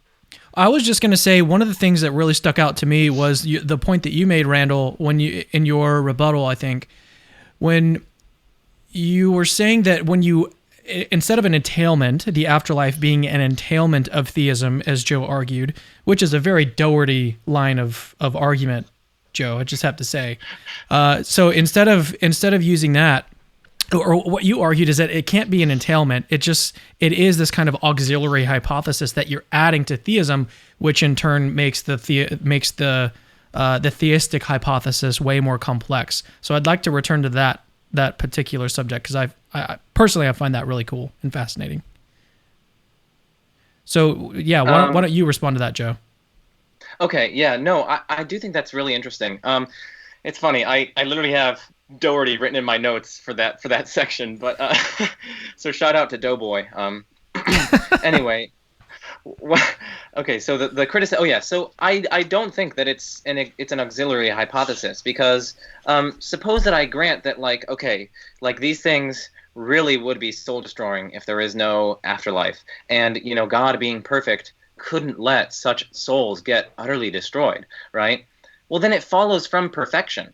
I think it just follows from perfection that there would have to be an afterlife, because if we have in fact the perfect in place, and then there wasn't an afterlife, we would get that these things were utterly soul destroying. But perfection is incompatible with utter soul destruction, and hence it just follows, it seems, from perfection that there would be such an afterlife, given the background evidence that we have of such soul destruction in the absence of an afterlife. And so I don't think I'm just sort of building it in as, oh, by the way, there's an afterlife. I think it's a strict entailment, and entailments actually don't decrease the probability of hypotheses, because hypotheses have infinitely many entailments. Every hypothesis H will entail H or P for any P. It'll entail a bunch of other things as well. And so entailments, the probability when H entails E, if that is in fact the case, that H entails E, then the probability of H and E is just the probability of H. So it doesn't lower the probability of H. Well, so I'd like to then segue from that to the narrative comment, because I think then ultimately what we end up saying is, For at least many people, the slices of life, and many animals too, creatures, the slices of life that we experience now are such that doesn't appear like the narrative of those individuals is such that the evil can outweigh the good and possibly be justified relative to the life of that individual. So I'd be interested to hear more about your account of what this narrative account would look like. So this is just a narrative that goes into eternity. And in particular, given the constraints of time, I didn't really talk except in passing about natural evil or in particular animal suffering. And of course, Trent Doherty would have a lot to say about that as well. So I'd also be interested to hear then, does it then also for you, in terms of further entailments, are you led to take the position that, well, animals then would have moral agency, which must be part of their narrative in order to claim the suffering that they experience in this life as a good for them? Absolutely, yes. God's love is more encompassing than we could even possibly imagine. It encompasses animals, it encompasses so on. Their suffering is not for complete waste, complete and utter waste. They will also be in the afterlife. They will experience growth and development and so on. I think Trent Doherty's proposal is eminently plausible, and I suggest everyone to read that book. Now, you did ask how this would look with respect to the narrative structure. I guess I would just say that I don't quite have a worked out theory, mainly because I haven't been to the afterlife and I don't quite know what it would be like. So I mean, I could just we can just make do with the resources that we have. I mean, we could just I think that we can base our knowledge of what that would be like on certain cases where people do conquer evil. They are redeemed in this life. They do take their evils and they're sort of etched into their souls, and they bring out certain tremendous virtues, some tremendous character traits. They bring out so many different aspects of their human person that wouldn't have otherwise been brought out. And so we can base our prediction of what it would be like in the afterlife based on what we see in real life. So I just think it would sort of, I think Josh uses the phrase of it would etch it into their souls, right? It would become sort of an integral part of them, and they would be redeemed on the basis of that, and so on. Not to say that it's good what happened to them, but it's to say that it can be redeemed. So that's my main response. I know we're coming close to the questions, but if you wanted let's get one more comment from Randall, and then we'll do some questions. I mean, I think at this point, the listener is going to have to think the kind of evil that I described of a father being forced to rape his daughter, is that the kind of evil based upon their best intuitions, fallible though they may be, limited though they may be, as to the kind of evil that God could allow a creature to, that would be required for them to either avoid a greater evil or achieve a greater good that would otherwise be unobtainable. And I think many people will be skeptical of that claim. All right, here's a question from Philosophy Junkies. Thank you for your super chat, by the way. It's amazing when anyone sends these in. Do either of you see finite God theism or pantheism as superior to classical theism in any respect? This is actually a good question for me to just ask. Are we going to just step out of our roles now and just kind of, or do we play the role still? I think it's good if we stepped out of the roles. Okay. I think it'd be fun to do that. Well, I mean, I'll just say I'm a perfect being theologian, and so I don't find a finite, well, it depends what you mean by finite being, but I'm certainly not compelled by it based upon what I understand that to mean. Pantheism can mean so many different things. I really want to know more about what a person meant by that. So for me, although I'm an agnostic, I'm really interested in models of God. People who know my channel know that I go into a lot of that with like Dr. Ryan Mullins, and on my blog I go into a lot of models of God. And so it's sort of an active area of research and interest for me. So if I were to be atheist, I would actually probably agree with Randall. I'd probably become a sort of perfect being theist, something like that, maybe a sort of neoclassical perfect being theist. So I'd probably go with something like William Lane Craig and Josh Rasmussen. So God would be temporal. He wouldn't be absolutely simple, but he'd still be like perfect, metaphysically necessary, the creator of everything. And I also do have some sympathies for panentheism, which is just it takes perfect being theism, but you'd kind of get rid of creation ex nihilo, and it would sort of be creation ex deus, so out of God. I mean, we get into a lot of stuff there, but I would think that those, at least in my estimation, those would be superior, as it were, to classical theism. So we've had a few people sending in questions, and excuse me, I think they were assuming that. Actually, let me take a drink of water. I see what you're saying. They were assuming that we're going to stay in our roles. We can do that. We can like flick back and forth, like depending if it's like a yeah, sure. We can flick back Well, and forth. actually, I mean, we can ask these questions, and you can still answer them sort of both ways if you want. But I would like, actually, I think it'd be cool to come out of the rules. And so this one from Pedro Jr., we'll pull it up here. He says, Randall, God ordered those people to be killed not because of their race, it's because of what they did. He gives reasons why they should be handled that way. Read Leviticus 18. How would you, and you can respond to this, and how you view these passages and your type of, response to the argument that you gave. So first of all, Deuteronomy 20, again, verse 16, describes killing every living thing in the land, and Deuteronomy 7, similarly, seemingly absolute, but most explicitly is 1 Samuel 15:3, as I referenced, actually explicitly says to kill the infants as well. And when King Agag is in the narrative, the only Amalekite that is spared, and then God is angry at that.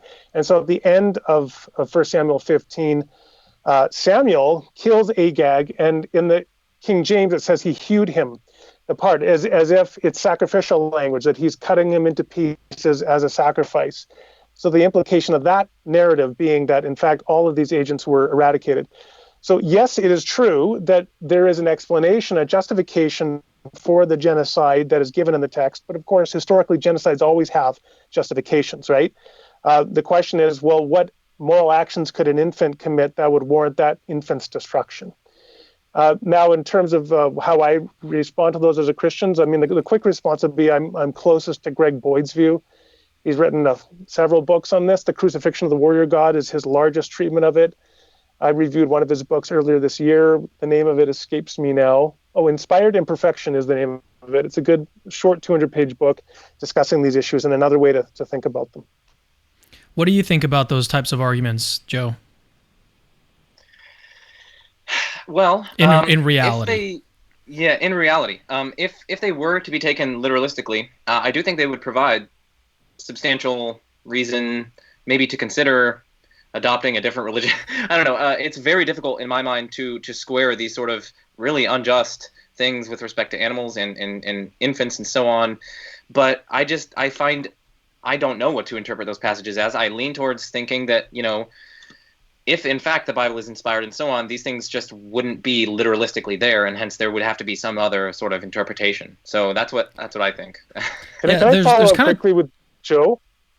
Go ahead. I just have one question, so if you're an agnostic, if you did become a theist, do you think that you would just become a philosophical theist, or do you think you'd be more inclined to become, to identify that perfect being theism you described with some religious tradition like Christianity? That would just depend on probably historical evidence, maybe. I'd probably have to just look into the evidence there, and that's not to say I haven't looked into it, but it would just depend. I'd definitely start off as a sort of philosophical theist, but... Okay, let's move on to another question. Gina M. says, this is fun. Good job, guys. Joe, what is your paper with Graham Oppie about regarding Thomism, and when is it coming out? Yeah, so... We're in the construction process, and we're nearing the end of some final draft sometime soon, within the next week or 2 weeks or something. It is on the Thomistic proof, which is an argument that Edward Feser offers in his book 5 Proofs of the Existence of God. We're just looking at stage 1. We're going to be talking about different conceptions of existence and essence, and we're going to be talking about existential inertia, that's mainly what it's on. And as for coming out, it's not under review yet. We're in the final stages of preparing it. So, all right, let's do another question. Can I just say that? Go ahead. That Joe, I feel like I'm that Joe's like the young cop that's kind of like the young Brad Pitt from Seven or whatever, and I'm like a fat old cop that's really out of shape. So. It's been good for me to get into shape in this exchange. It's been fun. Okay, question from Junario Janil. I have a question. If God really does not exist, then how do we explain Jesus, his existence, miracles, and the resurrection? Randall, how about you? So I have a quick chapter on this in a book that I've wrote that I have coming out in a couple months. It's not an in-depth by any means, but I kind of reasoned through it from a general skeptical position, and I say, well, look at Apollonius in the ancient world. There are miracles attributed to him. We can't explain them.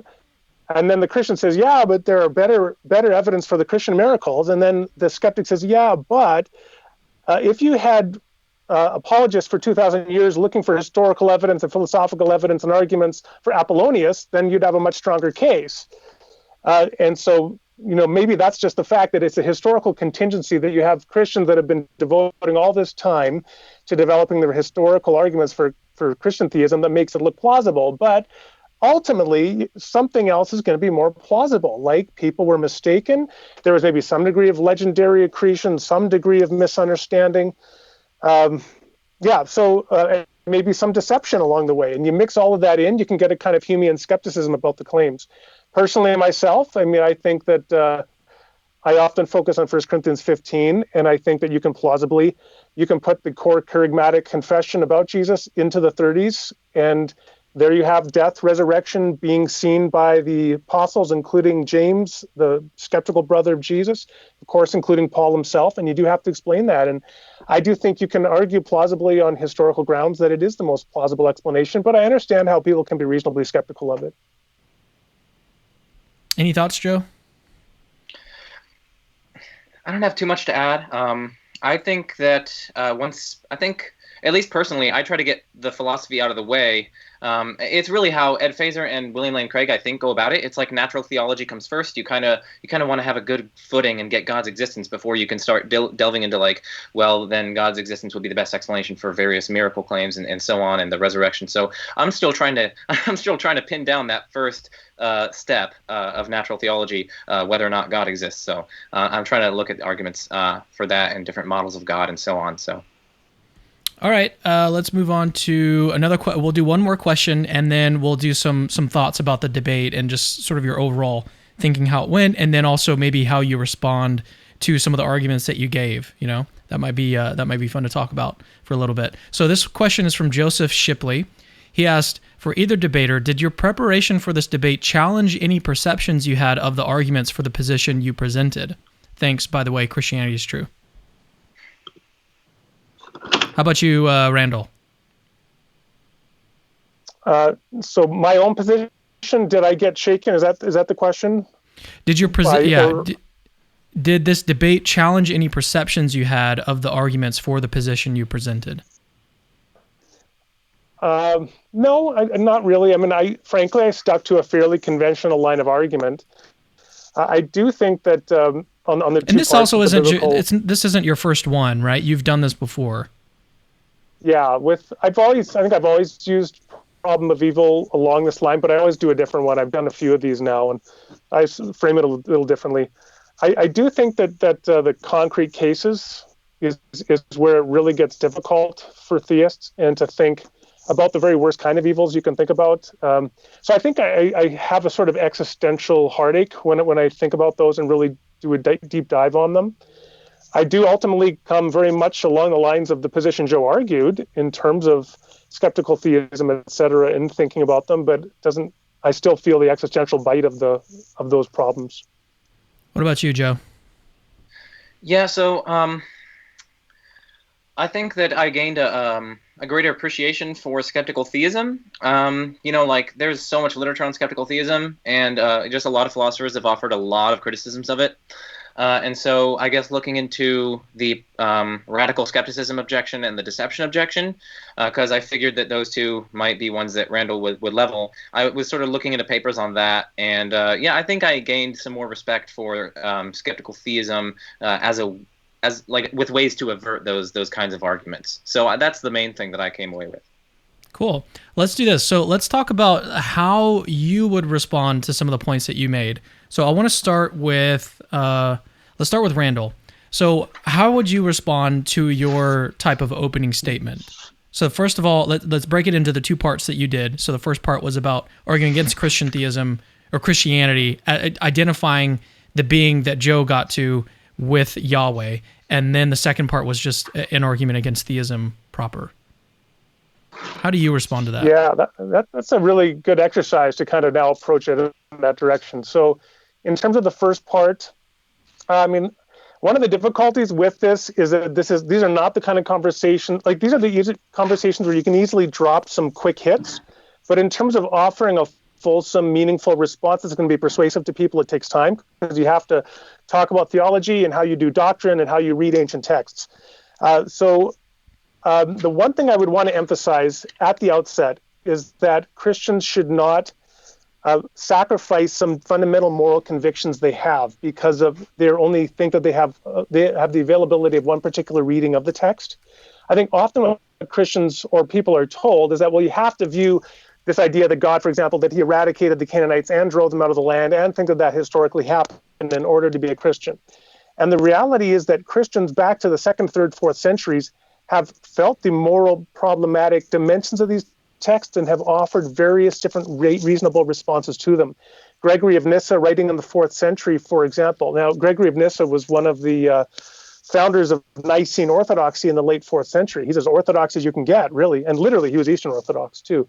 But he argued, for example, a non-historical reading of the eradication of the firstborn of the Egyptians, because he said, God would not actually have done that. God would not have gone to the poor slave owners whose pride and joy was their one infant child and taken that child. God would not have done that. And so he adopts a different theological, non-historical reading of that text. So these kind of issues and alternative readings of these texts are things that Christians have been exploring since Gregory of Nyssa, since Origen in the 3rd century.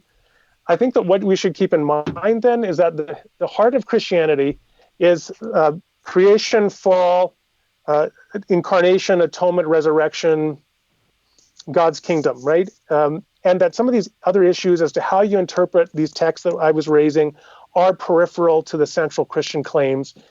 And so differences and disagreements of how to interpret them should not be a reason to reject Christianity. In terms of the second point I raised, again, as I alluded to, I think I would go along the lines that Joe argued in terms of skeptical theism, for example, and think that, yeah, we shouldn't think that we should be able to have access to the kind of reasons that God would have for allowing everything. It doesn't mean that we don't have some degree of moral knowledge already, and we should expect that God has furnished us with moral perceptual faculties that are generally reliable, or that function, when they function properly, they provide knowledge, as in Alvin Plantinga. And that is consistent with the fact that there are some evils that we cannot understand how or why God would allow them, but he nonetheless would have morally sufficient reasons to allow them. All right, let's turn to Joe. How do you respond to the arguments that you gave in your opening statement? Yeah, well... Or why are you not convinced by them? Yeah, no, as an agnostic, way abbreviated because that would take us way far afield getting into all the different responses. But so the first one from Contingency, I actually would go exactly the same way that Randal would go. Namely, I'm very skeptical of that inference from necessary being to God. There is that intrinsic probability argument, but of course, we also have to take into account, as Randal was doing, a bunch of other evidence and things that we would expect from a perfect being. We also have to take into account that there might be other certain worries from arguments from limits. So, I've emailed Josh Rasmussen of these a lot, but there are things like, well, what about its desires? Like, does it have unlimited desires? And if so, then how do we get explanations of something coming to be when its alternative had an infinitely strong desire for it? There's also questions about Trinitarianism and a lot of stuff. So I don't know. I'm very skeptical of a lot of the inferences in stage 2 of these arguments.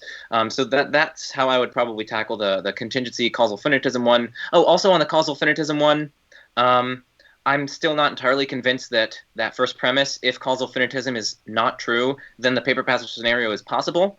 So merely from the fact that you could have infinite regresses, it doesn't strictly follow that you could construct them in such a way so as to get the paper passer scenario going.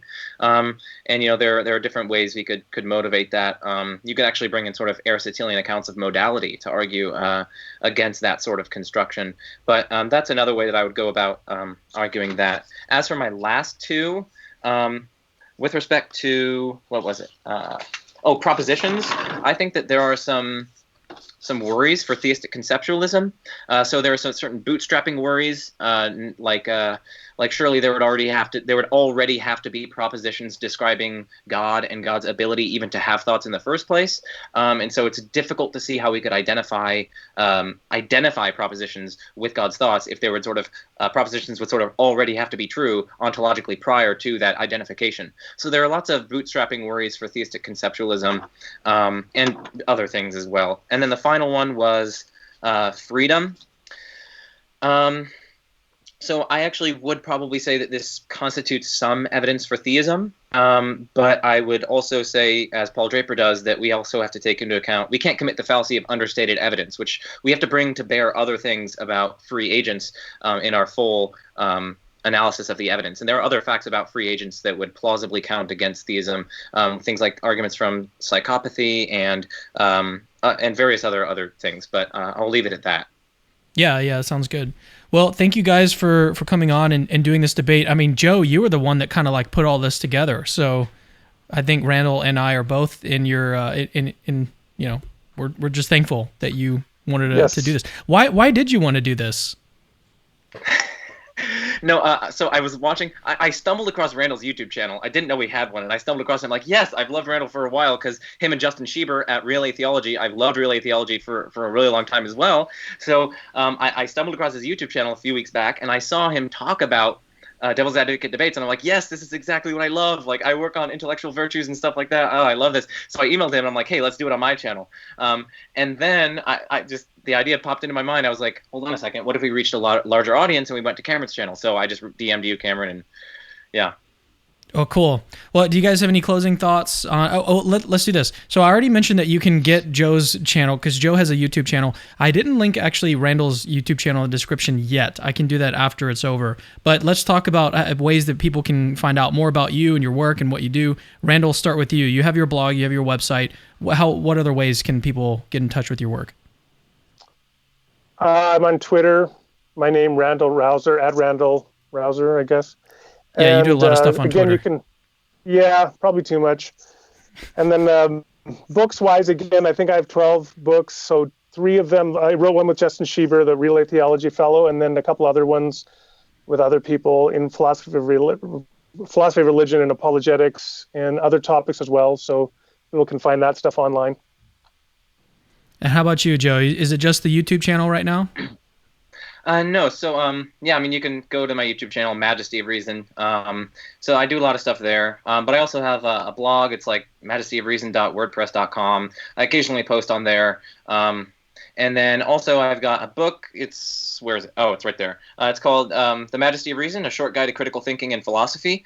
And so I basically go through a bunch of different, not only strategies for productive dialogue, and but also a lot of different intro to philosophical reasoning and thinking, and so I touch on all sorts of different critical thinking skills. So that's you can also find me there. So excellent. All right. Well, thank you guys again for coming on, and we'll have to do maybe we can do a debate where it's like a real debate, and you guys are defending your actual positions. That might be fun. Or we could just have another conversation. Who knows? But thanks again for coming on. You bet. Thanks a lot, guys. All right, let me talk to the audience for just a second. So I wanted to let you know that we are in the middle of doing a 12 courses, basically introducing you to many of the arguments for God. Here's a list. You can actually pause the video and look at all of the different videos that we're doing. And the way that you can participate in these 12 courses is by becoming a patron of Capturing Christianity. And so if you want to do that, the way to do it is patreon.com/Capturing Christianity. We're putting together these 12 introductory courses. These are for beginners. A lot of people that watch these shows, sometimes they're just getting started in apologetics, and it's like you can't really understand what's happening or how everything is going. And so we've partnered with like some of the top philosophers in these areas, like the argument from moral knowledge, the argument from contingency. We've got Josh Rasmussen, we've got Dr. Rob Koons talking about the Kalam cosmological argument. These guys are going to break down these subjects to like on a level that anybody can understand. I told them to be able to explain it to like a 5-year-old. So that's what we're doing. And if you want to, again, be part of that and support the ministry, patreon.com/Capturing Christianity is the way to do it. We also have the link to that in the description of this video if you want to watch those. It's $10 a month to be to get the extra videos that we do. I'm also in the middle of doing debates with Catholic apologist Matt Fradd, and our next debate is on the Sola Scriptura, and that's going to happen this Sunday. And so again, to access that video and the 12 courses that we're putting out, become a patron at patreon.com/capturingchristianity. Well, thank you guys for watching, and we will see you in the next video. See you later.